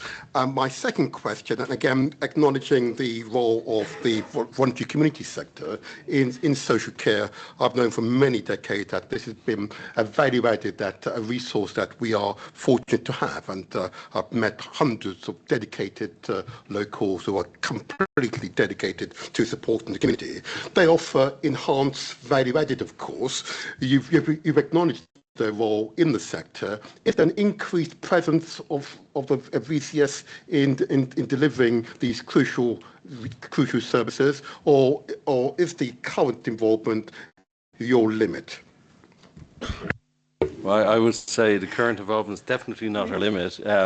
Honestly, the potential across Southwark is incredible. One simple example I'd give you is the community health ambassadors. We've got a couple of hundred people who are out there making a bigger impact on tackling inequalities and health than any other service I can think of. But when I meet those people, I see they're also often people who didn't have a chance to go to university to become a nurse or a social worker. So we'd be crazy to miss the potential. And I do hope that working with VCS, we can help more people to come into the NHS, come into the council for full-time paid jobs as well as volunteering. So a lot of our thinking through, like the Community Ambassador Scheme, has been what are the bridges to help people go from volunteering into paid work, even if it's part-time paid work. But working with that sector is absolutely critical, and there's definitely much more we can do. And also, I mean, obviously, you'll know that we're having, we want to have a revolution in special education needs and disabilities, and that is, about parents, volunteers, and the VCS. Obviously, we've seen, quite a lot of neurodiverse hubs springing up, things that we have funded. So, the only way that we can go from strength to strength, and the only way that you have stunning results like this is, by working in partnership with schools, we've mentioned, partnership with the VCS, basically, a child's not looking after children, you're not an island. And that is, in a way, that's what we're judged about, that partnership working. Last point, and part of the reason why I was late arriving here today, speaking to a number of representatives from the VCS sector. Of course, funding. Yeah. They are struggling. They offer enhanced value added, admitted, but they are struggling, and many are truly from hand to mouth. But they love it. Do that word again, love it. They're totally committed. Notwithstanding that this is a scrutiny, I'm sure we have a balanced budget, and sure it is well, but this sector is crying out for a little more contribution. The statutory services receive the money directly, but the voluntary sector are truly offering an enhanced service is this for lobbying, very little money. Martin? Is this lobbying? Oh, rather. But if it is an enhanced delivery, okay, and it enhances the delivery of our and quality of our services, it's acknowledged by the director. They're offering incredible value added. This is a sector that we should show that love and hopefully make some adjustment in future years. It's only a comment, Chair. It's a comment, but I had to say it here in this public forum. It's not a question. So what Councillor Seaton is saying, spread the love. Okay. Thank you very much. Thank you for your contributions, and we'll move on to the next. We're half an hour behind time. a very quick one. All right, I just wanted to say a massive thank you, to all councillors really, the ones around the table, because in order to, get the results that our team are getting, and really improved outcomes for children and young people, it is about councillors as well. I mean, basically making these financial decisions, in the worst of times and not in circumstances of our own choosing, and doing right by children and young people. So I wanted to thank you all as well. It's okay. Mutual thanks. Okay, so let's move on. And can we have the officers and members for the Qualities Assessment and Climate Budget, please, to come forward? Thank you.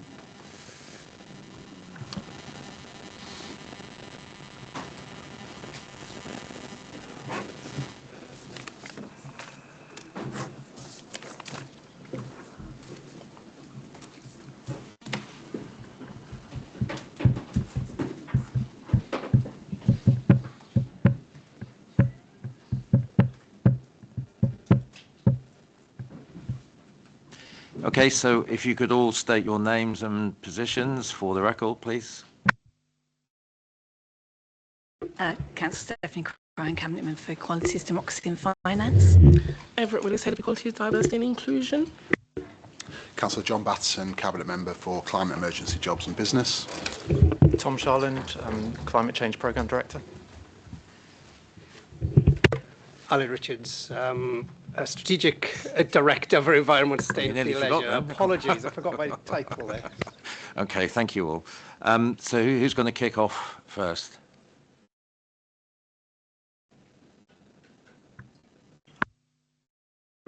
We'll start with the equalities. So we, as you know, we always have done. We have done for quite a while now. Looked at the budget equality analysis of the budget, and I first want to start by thanking the panel for equalities and human rights for the work that they do and being a critical friend around this as well. And I think it's really, we've learnt to know what they're looking for, and they've learnt to know what we're doing over the years that I've held this portfolio around that. They've looked at the equality impact needs analysis for this year's budget. It's fair to say, because there are no new items coming on apart from the SAP system, they've focused on fees and charges and some of the fees and charges for this year. Within that, they've given some really good feedback, which some of the things they welcome the fact that there has been quite rightly criticism in the past that they've not received the documentation in a timely manner. They have this time, and they've actually recognised that around that, and it's made a better process around that. They feel that the process works better. They've said that the standard of a majority of the ENAs are the equality impact needs analysis are a better quality than they used to be, and they particularly singled out leisure actually for having really robust equality impact needs analysis, and I do concur with that. I think the ones from leisure department are really well done. There is still a bit of a variety in some of them around that. Their final report will form part of the Budget Council Assembly papers around that. But I know that Everett has a really good relationship and liaises with Tim Clark, who's the chair there as well. We always said that, with the budget, we have to put equalities at the heart of it. And so we are committed to continue to do that and to review the equality impact needs analysis throughout the terms of the budget as well. I think, for me, the equalities piece has to be the starting point, not the end point of anything. So as we move into next year's budget, as we look over the summer with the funding settlement, that equalities piece has to be front and centre, because to make sure that where possible, I think there will always be items, whether it's fees and charges or savings and efficiencies, that we are looking at where there will be a negative impact, and it's how do we mitigate that. And I think it's fair to say that if there is having a negative impact isn't a reason for not doing something, but we have to show that we've looked into it and we're looking at the mitigation around that. And I think, in 3 years, this 3-year budget, if we look at year 1 to now, I think we are demonstrating that is being looked at across departments. I think, the EDI team have done a lot of work with departments around that, and actually looking at training and supporting officers in departments for actually making them more robust, more clearer, and actually working through what potential negative impacts could be. And there are some that have positive impacts as well, and I don't think we should recognise that as well. But it's where there are potential negative impacts that we are doing the right thing by our residents and actually mitigating where possible. I think just to add to what Councillor Cryan has said, I think the improvement has come about because it's been a team effort. My team has worked really closely with our finance colleagues, and at the beginning of the conversations around budgets, just talking to officers to ensure that they're thinking about the equalities impact from the beginning and not at the end of the process. And also, you touched on the relationship with the Equalities and Human Rights Panel. They've been very helpful in terms of giving us sort of practical feedback on terms of the approach, and this year we've got much better at assessing the impact earlier and sharing the documents with them much sooner, and so that relationship has worked well. I think there is still room for improvement, and we are continuing to work with colleagues to ensure that across the board everyone understands the importance of thinking about the equality of the impact at the beginning of the process. It's an ongoing thing, but I do think the quality has improved and it's been acknowledged by our external partners, and I think that is something for us to really take some pride in. The report also contains some analysis of the equality impact and needs analysis, the ENAs that were done for year one, because we made a commitment to have some ongoing monitoring. And I think the thing that's come quite clear to us is that we are getting better at using data and insight. So Appendix 1 sort of outlines the emerging findings. Because those savings haven't been implemented for a long period of time, it was quite difficult to say conclusively that this is how it's impacted on our residents, other than what we already initially highlighted. But what's become clear is, as a provider, we are trying to make sure we rationalise our services, we're not duplicating in any way, and also I think we're doing much more to take our services out and do more outreach work with our voluntary sector partners to provide a service that meets the sort of differing need. And I think if we continue to do the ongoing monitoring over a longer period, then we'll be able to say conclusively, okay, this particular reduction has affected this protected characteristics in some way. But I think the key thing is that we are clear and we're using our data and insight in a much more robust way. I think that's all. So I'm happy to take any questions or comments. Yeah, thank you very much. I mean, to my eyes, this year's report seems better informed and broader in context. So thank you very much. Okay, let's move on to the climate, please. Thank you, Chair. Good afternoon, everyone. I suppose for previous context, those who are on the table will know we declared a climate emergency in 2019, adopted our climate strategy and action plan in 2021. As part of last year's annual budget, we had a climate budget statement which committed us to build on that and do what we're starting to do now, and that is to implement a climate budget right across the council. I suppose if we start by, I suppose, stating the obvious, which is that we as a council do not have all the funding we need to make the borough carbon neutral, and the previous estimates that were made ran into the billions, which we obviously know that we don't have access to that. So I mean, that was helpful in kind of presenting the scale of the challenge in terms of what we need to do to reach those climate goals. But what it didn't do is sort of provide a roadmap to reaching those objectives, which this climate budget starts to do. I actually think when I was last here in front of this committee, it was something that you had referenced in terms of providing that roadmap to reach the goals that we've set. So it's a really important step in terms of providing transparency, but it's also a process which is recognised as best practice across the industry, but actually not common amongst many of the local authorities. I think there's a handful of local authorities that have adopted this so far. So while we're not the first, it still kind of reinforces this local authority's position as a leading council when it comes to delivering climate action and tackling the climate emergency. So it's the process is split into three budget cycles, so 3 stages. It's one that we've developed in partnership with our community stakeholder panel, so external partners across the borough. The first stage, which is outlined this year, is focusing on our operational emissions. Stage 2 next year will be on our housing emissions, and stage 3 will be on scope 3, so emissions around everything we purchase. And a couple of reasons for that. Firstly, it makes sure that if we do it in stages, it's properly embedded across the council. And secondly, it keeps the focus on delivery rather than having too much capacity focused on reporting, which is really important, but delivery, I would say, is more so. So there's different decarbonisation pathways here. There's the funded projects that we've committed to. We've got the funding already available. There's those that are unfunded and those that are in pre-feasibility stage, i.e. early stage projects which would need some more work and research around them. And again, that highlights the funding gap, but also makes sure that the council are well placed to apply for grants, which we will absolutely need to deliver the actions and progress that we need to see.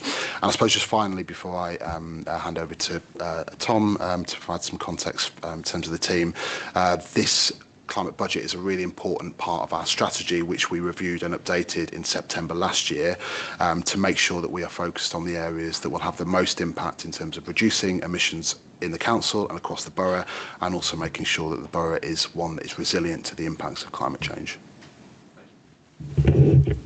Thanks very much. Yeah, just to add a little bit, I think this is an incredibly positive step forward. You may remember 2 years ago, our climate work in the budget really looked at the savings and any negative impact that savings would have on climate action.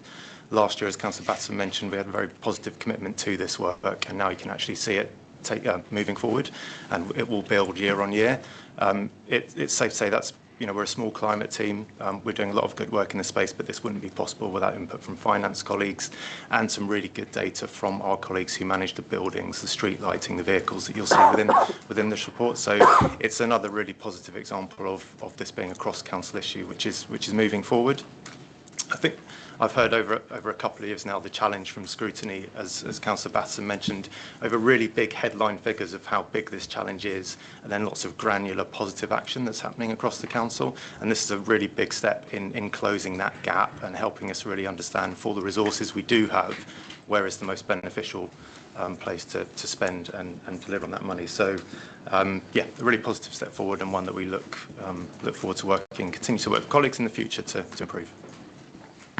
Thank you. And I mean, you're absolutely right. I mean, it has been an issue for this committee for a number of years, and it's very pleasing to see the progress that you've made, because in a way it's a sort of model of how we should work more corporately across the council with its various services, because this is an extremely important issue that we need to address corporately. So okay, so you've heard from both sets of members and officers. Are there any questions to them at all? Councillor Ottray, please. Thank you. Just a question on the SAP system and the savings that will come from that. I think we as a committee were a bit alarmed at the last meeting, I think it might have been the meeting before, to learn that currently the HR processes, particularly where there are grievances or someone's been let go for various reasons, aren't actually noted on an actual system at the moment. Apparently it's somewhere, but it's not in a centralized place.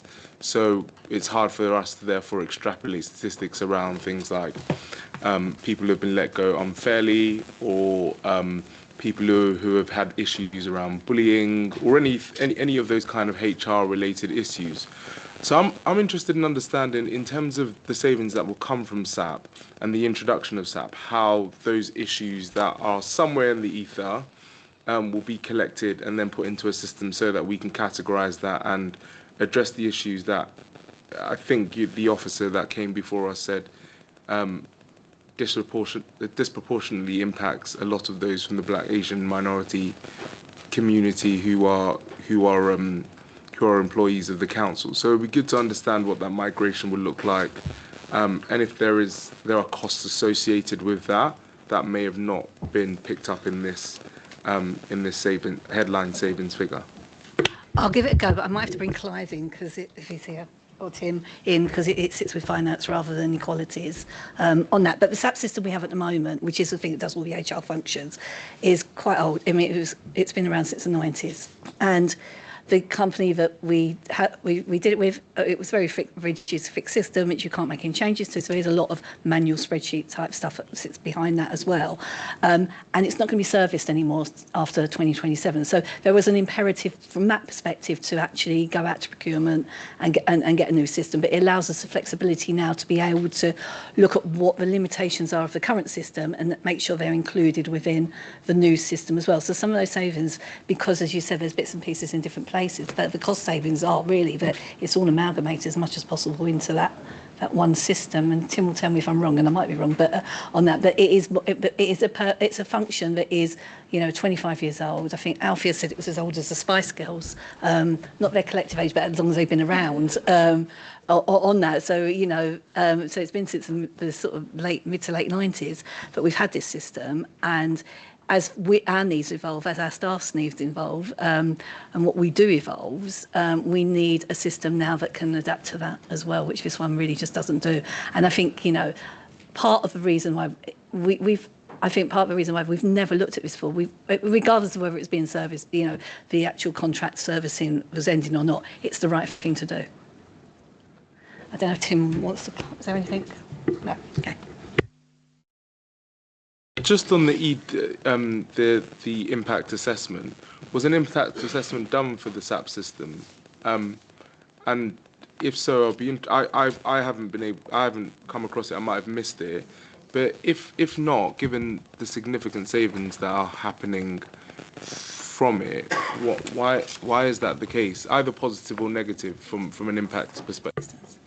I can't comment directly on that, but any sort of impact on staff, there will be an ENA done at some point, because some of those savings, as you said, it might affect Black, Asian, minority ethnic staff, and there'd also be a process we would go through. So if people were leaving the organisation, they would be getting support. Part of the mitigation would be supporting them to get interview skills, CV writing skills, and so forth. So I think that's something to take up with the Director of People and OD. I also think because this is just replacing a system rather than we tend not to do ENAs on sort of technical things, although there is an impact, but it should be a positive impact, I think, because we're bringing this new system. Yeah, we'd assume so. Yeah. We can't assume. Yeah. No. Okay. Might want to be a recommendation. Okay. I think that's what he was working towards, to be honest. Okay. There's Councillor Seaton. Just a quick question, and again, thank you for your presentation. Can I just double check as regards the stage 2, Councillor Batson, you mentioned, and it says here, we will gradually expand scope to cover the investment required by the council to decarbonise the borough, such as our work on social housing, residents, leaseholders, schools, and our investment in transport, infrastructure, community grant, policy, and regulatory work. That's a lot. Okay. What I'm trying to understand is are there statutory targets which we must meet, to which we may have budgetary implications, or are there any dangers here that are embedded in that stage 2 that should be brought to our attention now?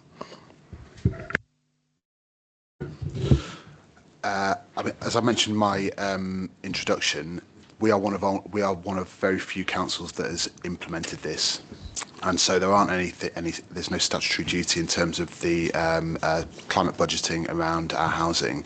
However, we know that most of the emissions across the borough are in our buildings, When it comes to the council, most of that is in our housing stock, and so it's a really big piece of work, as you rightly identified, and probably one of the reasons why we've split this up into 3 phases in terms of the next 3 annual budgets, in terms of our operational emissions this year, housing next year, and then scope 3 in the 3rd year. It's obviously also an opportunity for us to build in some of the work around our stock condition survey, to understand how energy efficient our housing stock is, so we can start to think about what are the projects that will reduce emissions across our housing stock and ultimately allow us to reach the targets that we've set.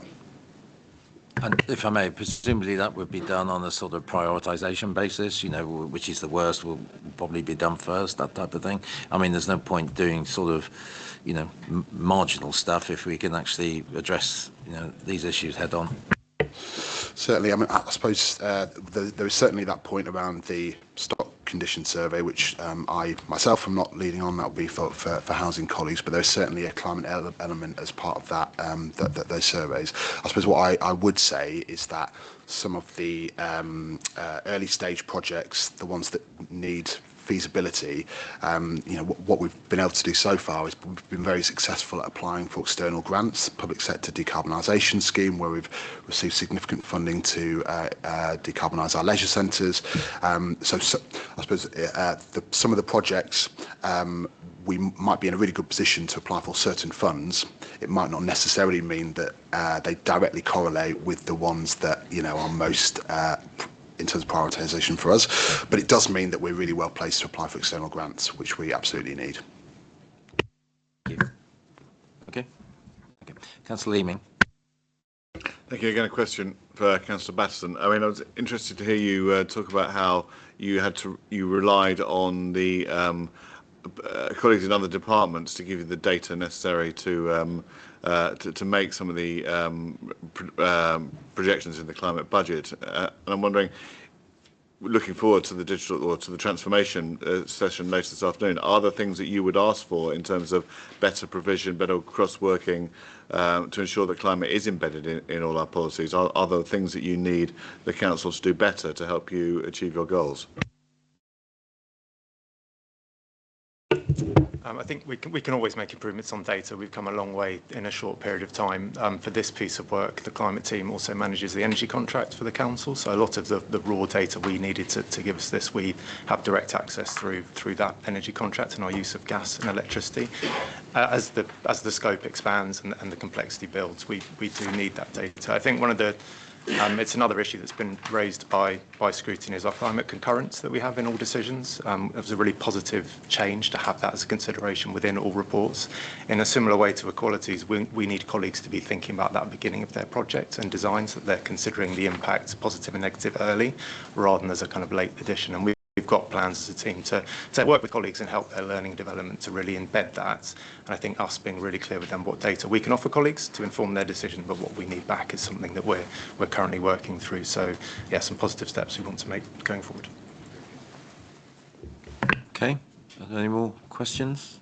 No? Okay, thank you all for coming, and thank you for your contributions.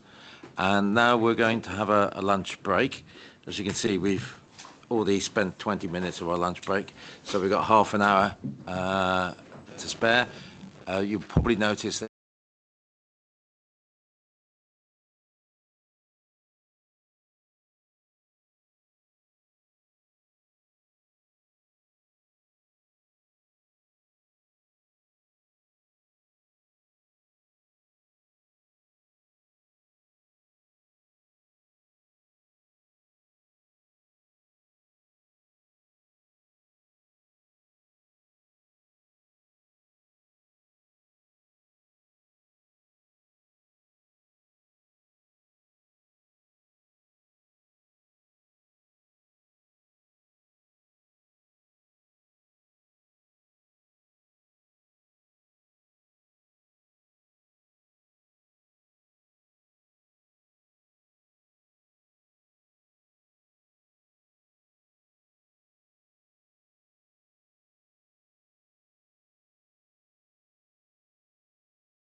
Okay, we'll kick off again now.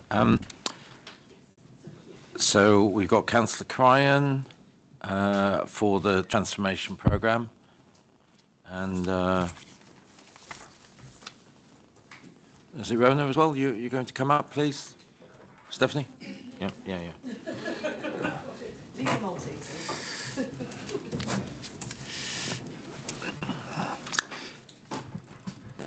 Okay, sir, if you just state your name and position for the record, please. Okay. Councillor Stephanie Cryan, Cabinet Member for Equalities, Democracy and Finance. And Rona Cadenhead, Assistant Chief Executive, Strategy and Communities. Thank you. Yeah, not everybody watches this all the way through. Oh, that's true. So if you, yes, fire away.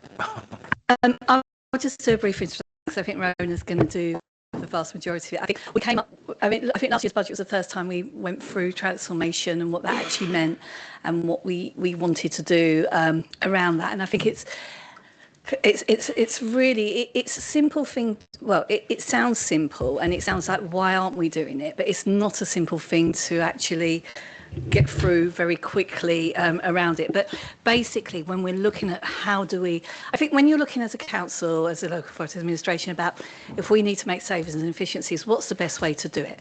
Well, first of all, it's how can we actually generate more income? Because if you generate more income, then you're offsetting and mitigating against savings and efficiencies. The other thing is, what have we got within the system corporately, like where is scope to make savings? So are we actually, paying over the odds for procurement? Can we make savings in procurement? What can our digital strategy do to help reduce costs around that? How can we have a more joined up approach as a council rather than working by departmentally? Actually looking corporately and actually saying, if you put all this in the mix, this is where we can look at savings around that. And that's some of the work that Rona's going to go through that the transformation team have been looking at. We're not the only council doing transformation. It's quite happening across the piece in local authority, especially for those councils where they've got local government reorganisation happening as well. That's a big thing that's happening. But I think what we've not done in the past and what we've started to do and what we started to do this year, following from last year's overview and scrutiny meeting, when we came to you with the concept of transformation and the different strands around it, is some of that scoping work has started to happen. So we're now absolutely identifying where we are. I also want to think in some of the things where we looked at income generation, we look at what can we do our own commercial property portfolio or our own sort of non-housing asset stock around that.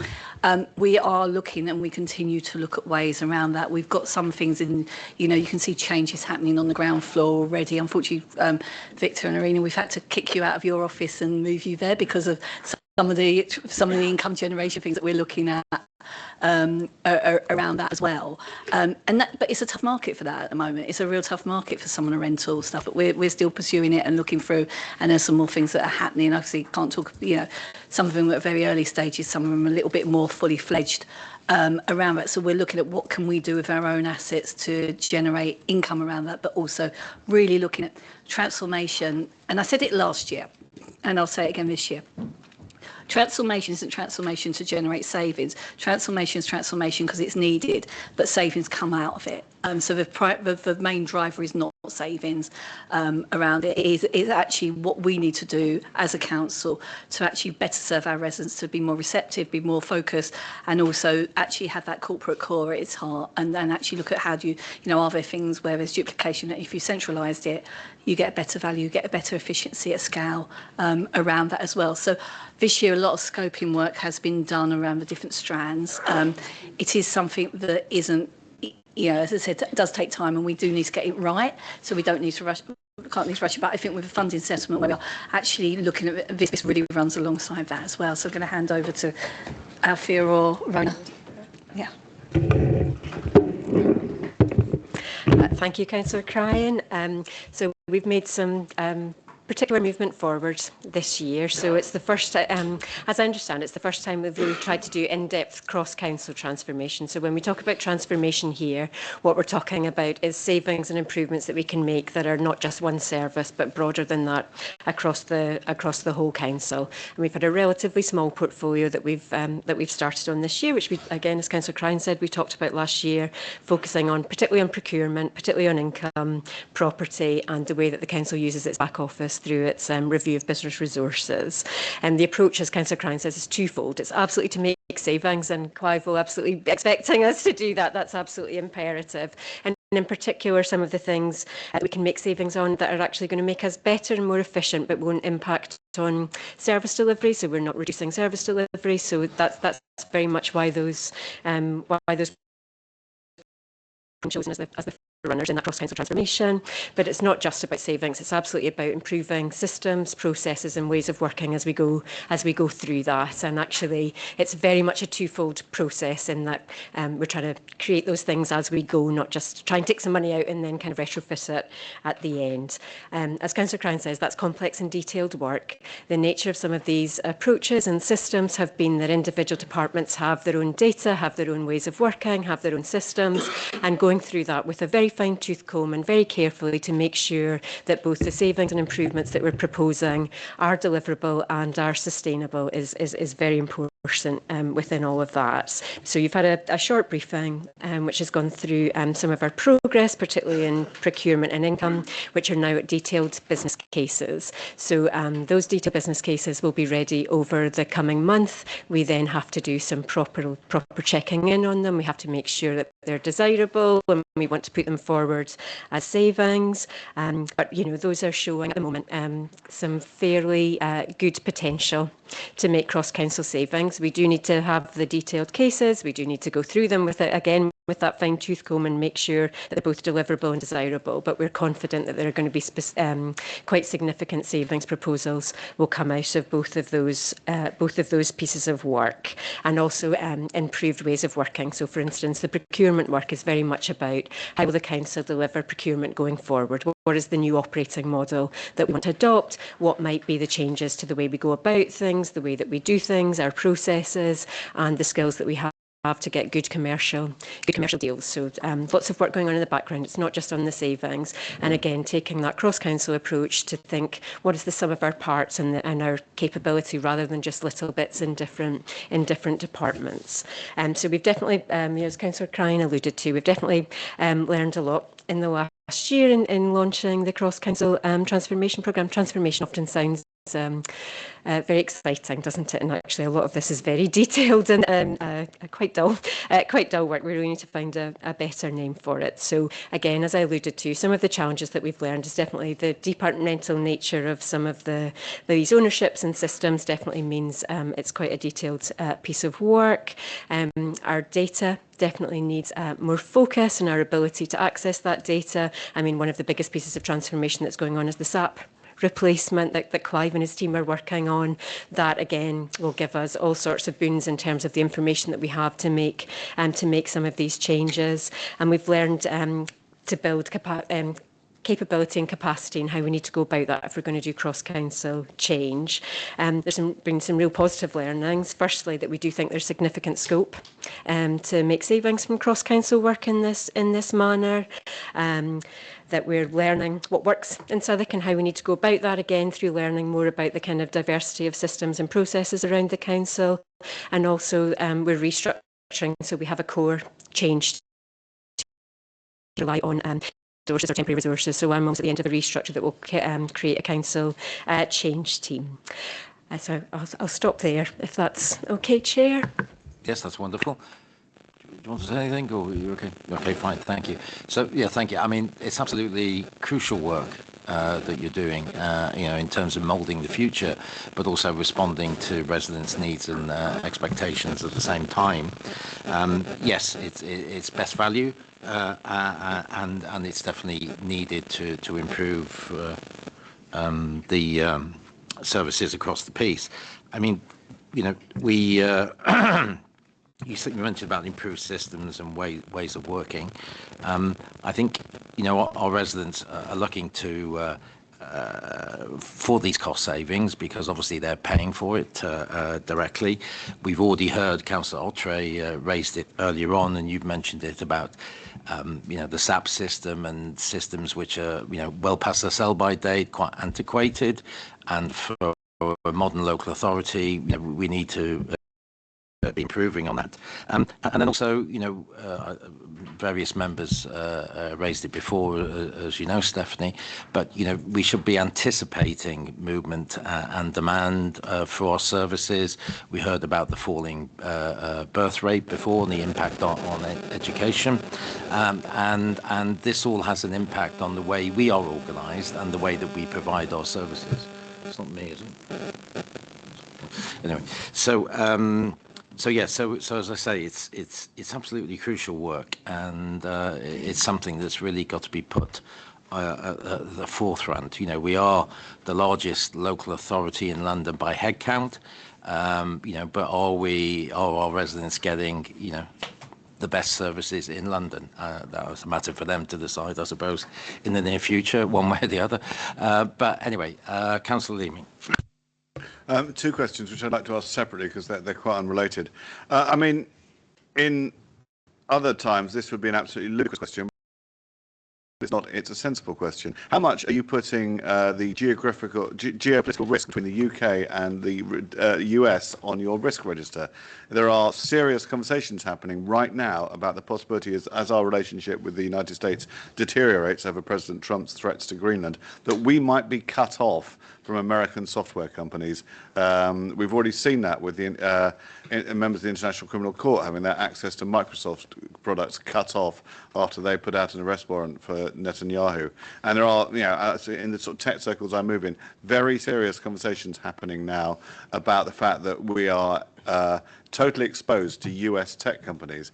And if our digital transformation project involves procuring lots of services from America which get literally turned off at some point, is that on our risk register?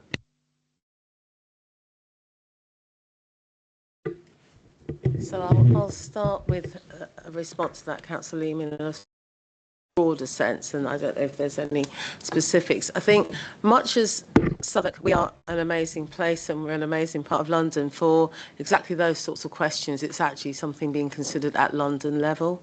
So you'll be familiar with the London Resilience Group, and one of the pieces of work that's underway as we speak is mapping some of those risks from clearly there's a geopolitical national issue, but very much what does that mean for London? Because much as I say, we're doing all of this work from with our hat on, it's work that's replicated in many ways across other parts of the city. And the London Office of Technology and Innovation, Lottie, I think, came to that's one of the things that they've been speaking to us at London level about. So there's the question of the Southwark-based risk, but that's something very much being held at a London level. And in fact, interestingly, or not, one of the duties of every chief executive in London is to play their part in being the London Local Authority goals twice a year for 2 weeks. My next slot is coming up in a few weeks' time, and it's interesting that the briefing that's being provided ahead of that is saying a lot more about precisely those issues than they ever have before. So there's a London citywide plotting of that, and that then dilutes, but then disseminates into the council from a council perspective. But I don't know if Ronnie, you wanted to add anything to that. We had an example earlier, didn't we, from David Quirk Thornton over the adaptations. The provider went bust, and it affected a lot of London authorities. So, yeah, I mean, it happens. That's the fact, and I think Councillor Leaming is right to raise it. But as you say, it's a cross pan-London approach rather than just a specific authority as such. And I'm sure we're ahead of the game on that. Yeah, Richard. Thank you. Actually, as an answer gives me quite a lot of relief. So I'm glad that it's been taken that seriously, and I'm not just some madman barking in the wild. But the second question is, you mentioned the business cases for various procurements. What's the sign-off process for those? Do they come to OSC or a similar committee, or is that something that officers do on their own? I mean, that they would be in line with the council's governance procedures and sign-offs and various other things. So they would have to go through the same. So the business cases will look at the propensity to make savings in joining up of different procurements, different services that are being bought and all of those things. And we'll focus on the first 10 that we think are the most deliverable and the ones that we can take forward within the kind of current MTFS period. So the sign-offs will be exactly as procurement sign-off normally works within the organisation. Can you just expand what that is? Because I don't know what that means. Sure. Well, I hope I'm not going to get this wrong, and Steph will definitely jump in. But at the moment, there's a process of DCRB and different levels of contracts that need to come to cabinet, need to be reviewed by members, and all of the proposals will be in line with those governance arrangements. Thank you. Thank you, Councillor von Wiese. Thank you. And every year you're used to hearing me ask the same questions about the commercial premises in Coleridge Yard where I live. And I'm very happy to report that I won't ask the same question this year because it has been let. I will, however, and I'm very happy about that, I will, however, just ask where are we on the rental income from commercial premises? You mentioned that in passing, notably where are we with Tooley Street? I see that the big unit at the end is still empty and has a sign for rent. There's my first one. The other question is, I'm not sure if that's exactly within your remit, but because some of the leisure centres have been taken in-house last year, and there has been quite a considerable above inflation increase in charges and fees for most of those leisure centres, whilst unfortunately at least one of them seems to be closed at the moment in Canada Water. What is your projection on sort of the future running of these leisure centres? Because as you rightly said, it's great to generate income, but it would also be good to have, a good service for our residents in return for those quite high charges they now pay. Thank you. I'll start with the leisure centres, and Richard might come in the So we're proposing, obviously each year we do propose increase in fees and charges for leisure centres, but we are still quite comparatively low compared to our near neighbours. So, to access a leisure centre in Southwark is cheaper than in Lambeth or Lewisham and other in the London Borough. So we are one of the cheapest still in London. However, obviously we do need to have a service that pays for itself as well, since we took it in-house. And, taking it in-house is a big undertaking. And in fact, other local authorities are now looking to see whether they can do that as well, because the service wasn't running as it should do. It was costing more than we originally anticipated with the previous provider as well. I have to take your point about it's not the leisure centre, it is the pool. So gym users can still use it, although it's still, Bethan and I are quite aware acutely aware of this around it. But so in terms of our leisure fees, they are going up, and we do understand that there are concessions still that people can have around it. We still do free swim and gym, which no other local authority does. So our residents, Suffolk residents, can go use the pools and gyms at weekends from Friday to Sunday and not have to pay. That's an absolute unique to us, and it's something we continue to provide around that. So if people are struggling with those, we have those options there for them. But I just want to reassure you that we are cheaper than our neighbouring boroughs in terms of our leisure centre fees around that. And then in terms of the commercial property income, so we obviously, I can't go too much into it because lots of stuff is commercially sensitive when you're doing negotiations. But one of the reasons we had to move you guys out of your office into just about there is because of those negotiations and things that are coming in. The unit on the front, there are really advanced negotiations around that as well. But it is a tough market at the moment, so it took longer than we would like it to, but it doesn't mean so we're still looking at opportunities and speaking to companies around that. Sometimes companies will come forward and they'll speak to us and they'll get a certain way in process, but they'll be talking to other spaces well, and they'll decide actually the other space probably meets their needs more than us. So we may get quite far into a conversation and into negotiations before contracts are signed, but we can't get ourselves, we are the only people they're speaking to, so they may actually go another route. But it's not to say that the commercial property team have been sitting back not doing, they are working really hard to try and find spaces. So I think in the next 6 to 9 months you'll see a lot of changes in Tooley Street on the ground floor because of the work that we've been doing and the team have been doing in terms of that commercial income. Great, good. Any other questions? Councillor Chamberlain.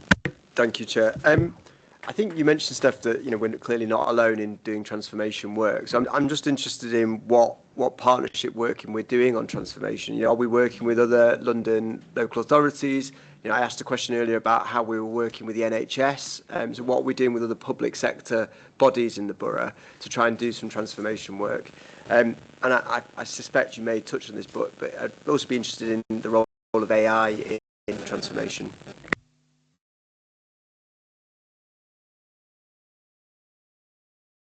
Yeah, thank you. So a lot of the work that we've started to do is very much based on benchmarking with other local authorities, understanding how much money they've managed to take out of things, how they've gone to work. So all of the key business cases are going to be based on that kind of core understanding of what other people are doing, and making sure that we're being as ambitious, we're being very ambitious, meeting the challenge that some other local authorities managed to throw out, and really learning from the way that they've gone about it. So that's been a really important part.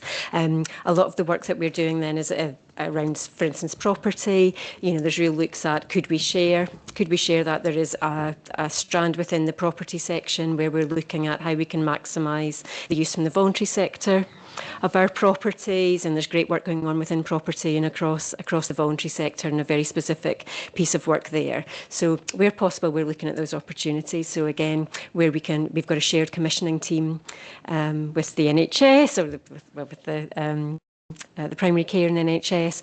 Any opportunities that are coming up, we're looking at those together. It's very much on the basis of where do we think our biggest opportunities are? Are they partnership opportunities, or the ones that council can go forward with on their own?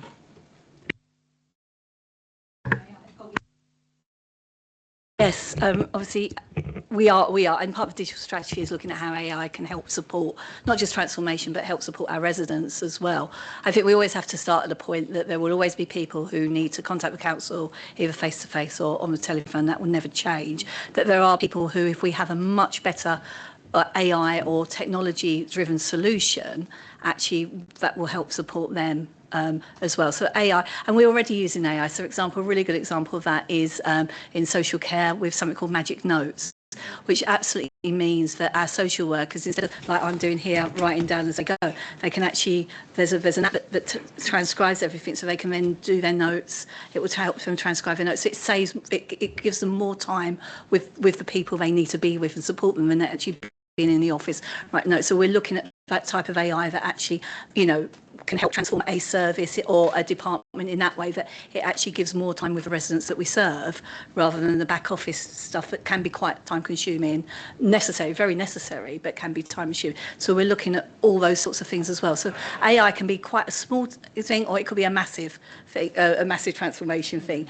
But we are looking at AI, but it has to be used in a safe way as well, because there are risks, and coming back to what Richard said, that is absolutely on the risk register as well, about cybersecurity and AI. But there are ways that you can actually use AI, and not just AI, things like robotics. So we've got the robotics in that will scan invoices now really quickly, so that and can read so much quicker than I could or you could around that. So we're always looking at ways we can improve services through that, but in a safe and controlled way.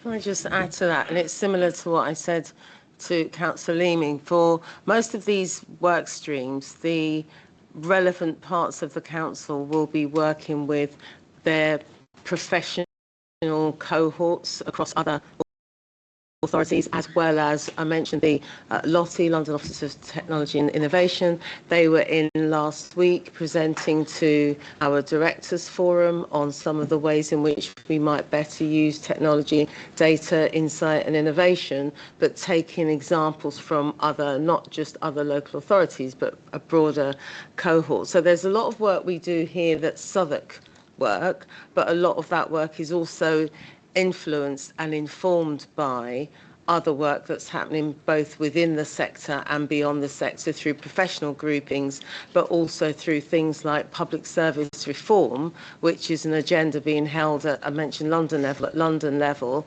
On Friday, the Chief Execs of London were all together to talk about what aspects of public service reform might we work together on, and not AI specifically, but digital innovation, so on, is one of those. So there are a number of when I came to Southwark, one of the things that I bored people silly with was banging on about how much we put our heads up and look out and around as well as look in, and that is a way of working that we are. I suppose I'd say that we are doing that far more, and it's been much more embraced, perhaps. So that's because doing everything ourselves individually costs money and wastes time when we could be learning from what others have done. So it's very much a kind of cultural ethos that runs through the way we do things now. So we'll see the London Bridge Station robotic cleaners coming away on the... We've got robotic stuff. We have it in. If you go to the atrium in the evening, you'll see the robots. Oh, really? Yeah. Oh, yeah. blimey. Okay. Perhaps my meetings go on too late and they've already gone home.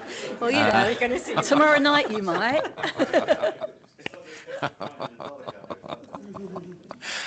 Councillor Ottrey, then Councillor Johnson.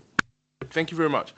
Just a question on cybersecurity. So most large organisations will probably say on a weekly basis they have attempts on their systems hundreds and hundreds of times, and that threat isn't without transforming yourself. I guess the risk to that threat isn't strengthened without transforming the cybersecurity systems that we have in place. I beg your pardon. I just wanted to understand from your perspective, because businesses I work with in my day job, they're constantly investing into their cybersecurity systems. They're constantly doing cybersecurity simulation tests with management teams to assess how they would respond to a situation in the most severe case. How much do we anticipate to invest in our cybersecurity systems in order to protect ourselves from some of the kind of growing threats that are probably changing every week, if not every month? I couldn't tell you a figure, the exact figure. What I do know is that our digital team, our technology, whichever titles you want to give them, they are working incredibly hard on cybersecurity. And in fact, one of the drivers behind some recent decisions about the direction of our service was driven by through leading that work ourselves, we could afford greater protection from exactly those attacks you talk about. I mean, if we had one of those colleagues sitting here now, they'd probably describe that in, as you said, hundreds a week, if not more. And most of those, certainly most of the serious ones, are batted back. I don't know the technical term for it. I'm sure there's some probably proper technical term for not being vulnerable to those attacks. So there's a lot of work that's going on to look at how we keep our systems secure, both from kind of cloud-based solutions, but also actually there's a lot of it which is about behaviour and staff behaviour and understanding of where there are risks. So I couldn't put a figure on it, but the service itself does an enormous amount of work on that. And I know, Councillor Cryan, you've been very much part of that kind of overseeing committee that was part of those discussions. So it's, frankly, if they weren't doing the work, and I don't want to tempt the naughty fairy, but if they weren't doing the work, we probably would be sitting here having been one of the many who have been a victim to the various attacks that are going on all the time. And luckily for now, to touch something, we haven't been. But that doesn't excuse or doesn't, I suppose, alleviate the need for ongoing vigilance and an ongoing focus on that. Chair, if I may, just on SAP, so what assurances have we got from them on this specific point? So we're introducing quite a swanky, sophisticated new system, right? But that isn't without its risks, no doubt. Have we received any reassurances from SAP or the third-party provider that has introduced us to SAP about this? And have they said, look, based on where your systems are at now, what we'll introduce and the contribution you have to make, over time in order to make the system as secure as possible, is that a cost they will internalise, or would we have to pay for it? I'm quite interested in understanding how secure we are with a new sophisticated system coming into our technology. When, for the words, I suppose, sophisticated and swanky, I might use modern. The reality is, at the moment, there are lots of things that happen in a paper-based way that shouldn't. And there's lots of duplication that shouldn't be necessary, and there are lots of workarounds that shouldn't be necessary.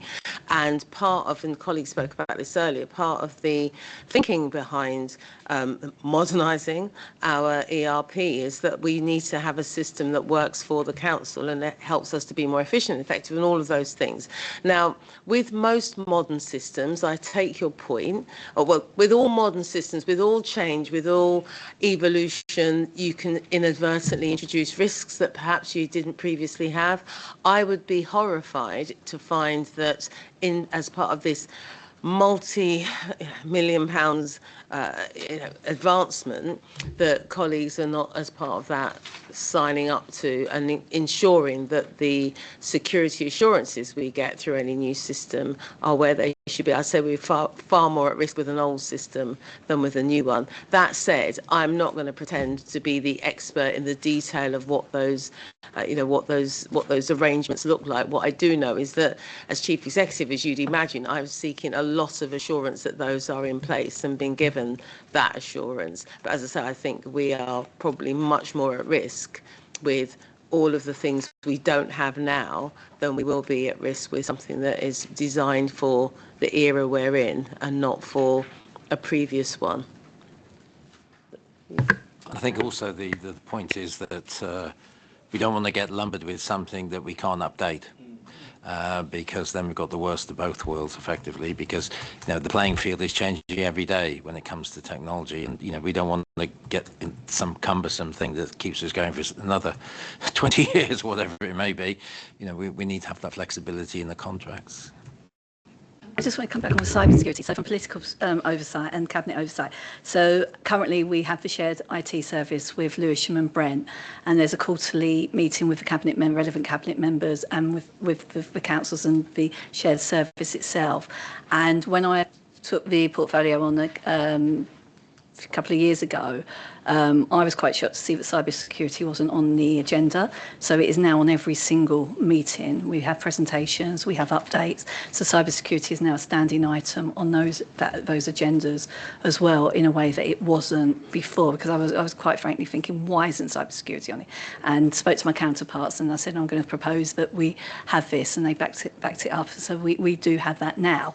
I think the thing about cybersecurity is you only ever hear when there is a successful attack. What you don't hear about is all the unsuccessful ones that are defended. And if you added all those up, you would get reassurance of the fact that actually, you're never going to safeguard against everything. But if it is, as you said, you only hear about the ones that get through. You don't hear about the ones we stop. Well, and we do stop a lot. It's like anti-terrorism. Yes. It's the same thing. Yeah. But yeah. Okay, Councillor Johnson. Thank you for the question on cybersecurity, because I was kind of thinking about something similar myself, and I'm kind of a bit frustrated now that I didn't think about the impact of AI in earlier discussions today, because actually I know it's come a heavy transformation, but I imagine there's a lot more things within the council now where AI is emerging in a really quick and really fast way. We're seeing how lots of things are changing. I mean, we've even got the trials with autonomous vehicles in London starting this year, so it's new and exciting, but scary at the same time. I suppose one thing, maybe it should have come up earlier, and maybe, Steph, you can maybe get a bit more on it, is, I suppose, part of the wider work within the council and how AI happens here, when we're looking at the work we do with our partners, and, you mentioned apprenticeships and other things earlier on, are we putting a bigger focus on STEM and stuff like that? Like London and Southwark, we're a hub for technological advancement. We've got loads of really great companies in the UK, and how are we utilising them as a local authority to build our people?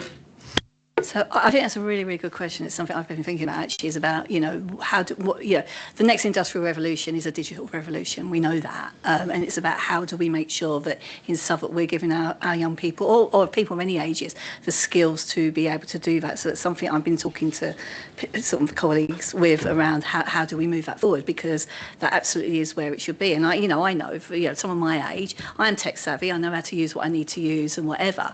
But my son, you know, is so much more tech savvy than I am, and he'll go, "Oh, you're doing that really slow, Mum," and I think I'm doing it pretty okay, you know. And I get, yeah, but if you did this and this and this, and I go away, I can do it the way I want to do it, and that. So, you know, I think it's about how do we do that. And AI is really the big thing, isn't it?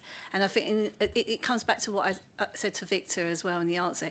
It's we want to embrace AI, and we want to make sure that we are using it not just for helping support our workforce, but also for benefit our residents, because that's what we're here for ultimately around that. And it's like, you know, whether it is something in social care or whether it is about securing jobs and apprenticeships for people around that, but it has to be done safely. And it is about, that comes back to Jason's thing about security around this. There's so many different strands, and unlike sort of traditional methods, you know, it changes so much, doesn't it, and frequently. And I think it's about us making sure that we're in place, and the systems we have and the teams that we have in place, and our digital team are really great, are there to be able to support, because our digital team helps support all the other departments as well. So we've got that constant dialogue, but we're also looking out to see what can we do which will help around it as well. So it's emerging law, it really is. I think it's quite exciting actually, but and it will change. And if we study this time next year and ask the same question, it'd probably be a different answer because things have moved on since then.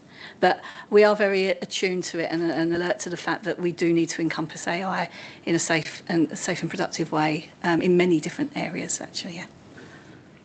Yeah, I let Councillor Ottery tell me how to do things more quickly. So. Perhaps we should employ you, Jason. Councillor Hartley. Thanks, Chair. A little while ago now, as it seems, Irina was asking about rental income generation for Tooley Street, which has totally robbed me of the opportunity to talk about how the council is finding a more valuable use for Tooley Street than the Lib Dem group. Oh, no, I did say something about it. But more importantly, we're all, I think, struck by the opportunities for technology. And I wanted to ask about an old bugbear of this meeting. 169 talks about efficiencies in the administration of meetings. Are we taking a similar approach to the one that Steph outlined with social workers? So that are we currently being summarised by AI? Is that the approach that we're taking in the future, or is it something more? Is it something? If not, why not? Is a good point. But or is it something more fundamental that we're doing in terms of changing the way that meetings are supported? I think getting live stream working would be quite nice, to be honest. Yeah, that'd be quite nice. I think we will always look at the best way to do things, and but again, because these are public meetings, we do need to make sure that we are getting whatever technology in to help support that as well. I'm pretty much open to anything which will help support making democracy better. Actually, I really am. I think, you know, democracy has to work, and it has to work for everybody. And if we can put things in place that help enable democracy and cut bureaucracy and red tape and support more democratic functions, then I'm all for that. And so it's about what's going to be the best option around that. So this is what I leave it to the officers to look at where they are. And they'll bring it to me, and I'll say, well, I like that, or yeah. Or whatever. But I think, you know, I don't think we can ever rule out that we're never. I think to evolve, and if we are serious about transformation, which we are, and if we're serious about, you know, our digital strategy, which we are, then we do need to start looking at what's the next steps and where the next layers are around that. So I know it's a bit of a roundabout answer. So we're not doing it right now, but I wouldn't rule it out. And I think it's also about transparency and accountability at the same time. And, you know, we live in a world where people are always on their devices and they expect immediate responses, not, you know, 21 days or whatever systems that we have. But it's also they want to have more purchase and more involvement in government, both nationally and locally. And I think we need to look at systems. I could go on about some previous systems that we've had in the past, as you well know, on the housing side of things. But, you know, people need to feel more involved, and we need to make it easier for them to get involved. You know, if we're to do our job properly, we need to be informed of what the public are thinking on different things. Anyway, there we go. Right, any other questions? Councillor Seaton. Yeah, thank you, Chair, and thank you for the presentation. This particular part of the meeting is the one I found the most challenging, and the reasons maybe it's my way I think about these matters. We have annual grant setting, which require increased efficiency for the council. Okay, so those increased efficiencies means that we are reshaping the shape of our department in order to meet new budget priorities. So that's clear, and that's a requirement. That's a requirement. Now, do you? So my first question is that transformation? My first question. To my second question, on page 19, I think, of your report, yeah, it is 19, where you identify transformation savings. That's paragraph 85. You say in 25-26 budget predicted the ability to save 3 million through a cross-council transformation program, together with a further 7 million in 26-27. What I'm not able to determine is that a bit of saving through compulsion, in other words, reduced budgets, or is it an enhancement that would otherwise not be there without that compulsion? My third question, Chair, if I could do them all at once, is further down to the RAG ratings. Okay, and you just may want to go through the red RAG ratings and just tell us how you are addressing them. And that's, of course, in pages 20 and onwards, of course. Okay. Thank you.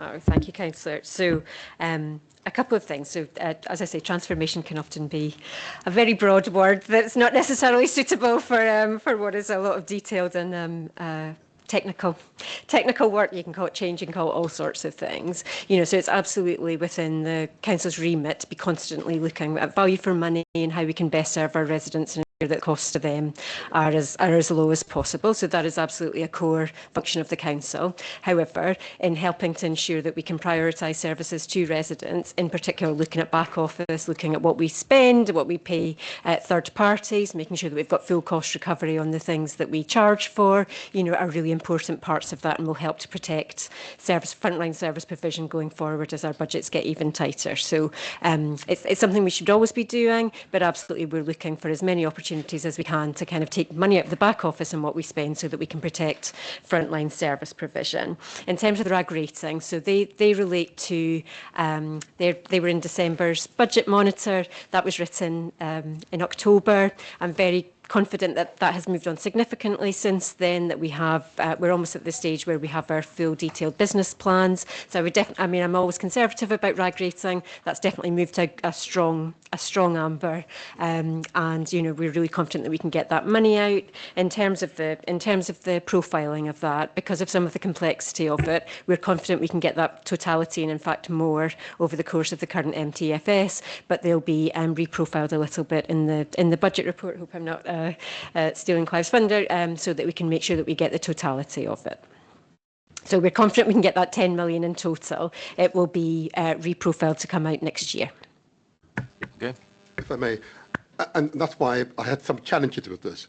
So there's a compulsion where we're told we no longer have 50 million, we now have 40 million, and therefore we have no choice but to transform and change. Okay, I get that. But it says here very, very specific. It says here, regardless, it says here a £3 million transformation improvement.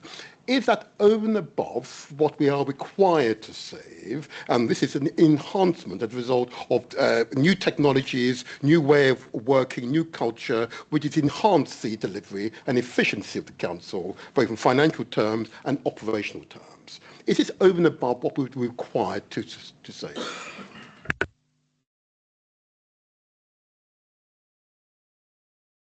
Looks like you messed the system up there.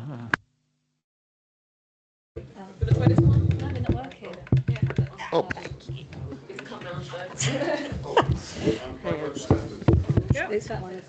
The system says no, It's working. Thank you. No, it's part of it, because if we can make the savings through transformation, then we don't have to look at frontline services or other services to look for those savings. So really, the whole idea about the transformation savings is that it acts as a buffer towards further savings in services that we might have had to look for otherwise on it. So it's not an additionality, it forms part of the core budget setting process. It's in the MT. Yes, it's in the mid, yeah. I think, yeah, but it shouldn't be used as a means to sort of prop up No. things which we no longer require as a council. No, it's not. But what we're saying is we can actually, as I started off by saying, is what you want to do is protect.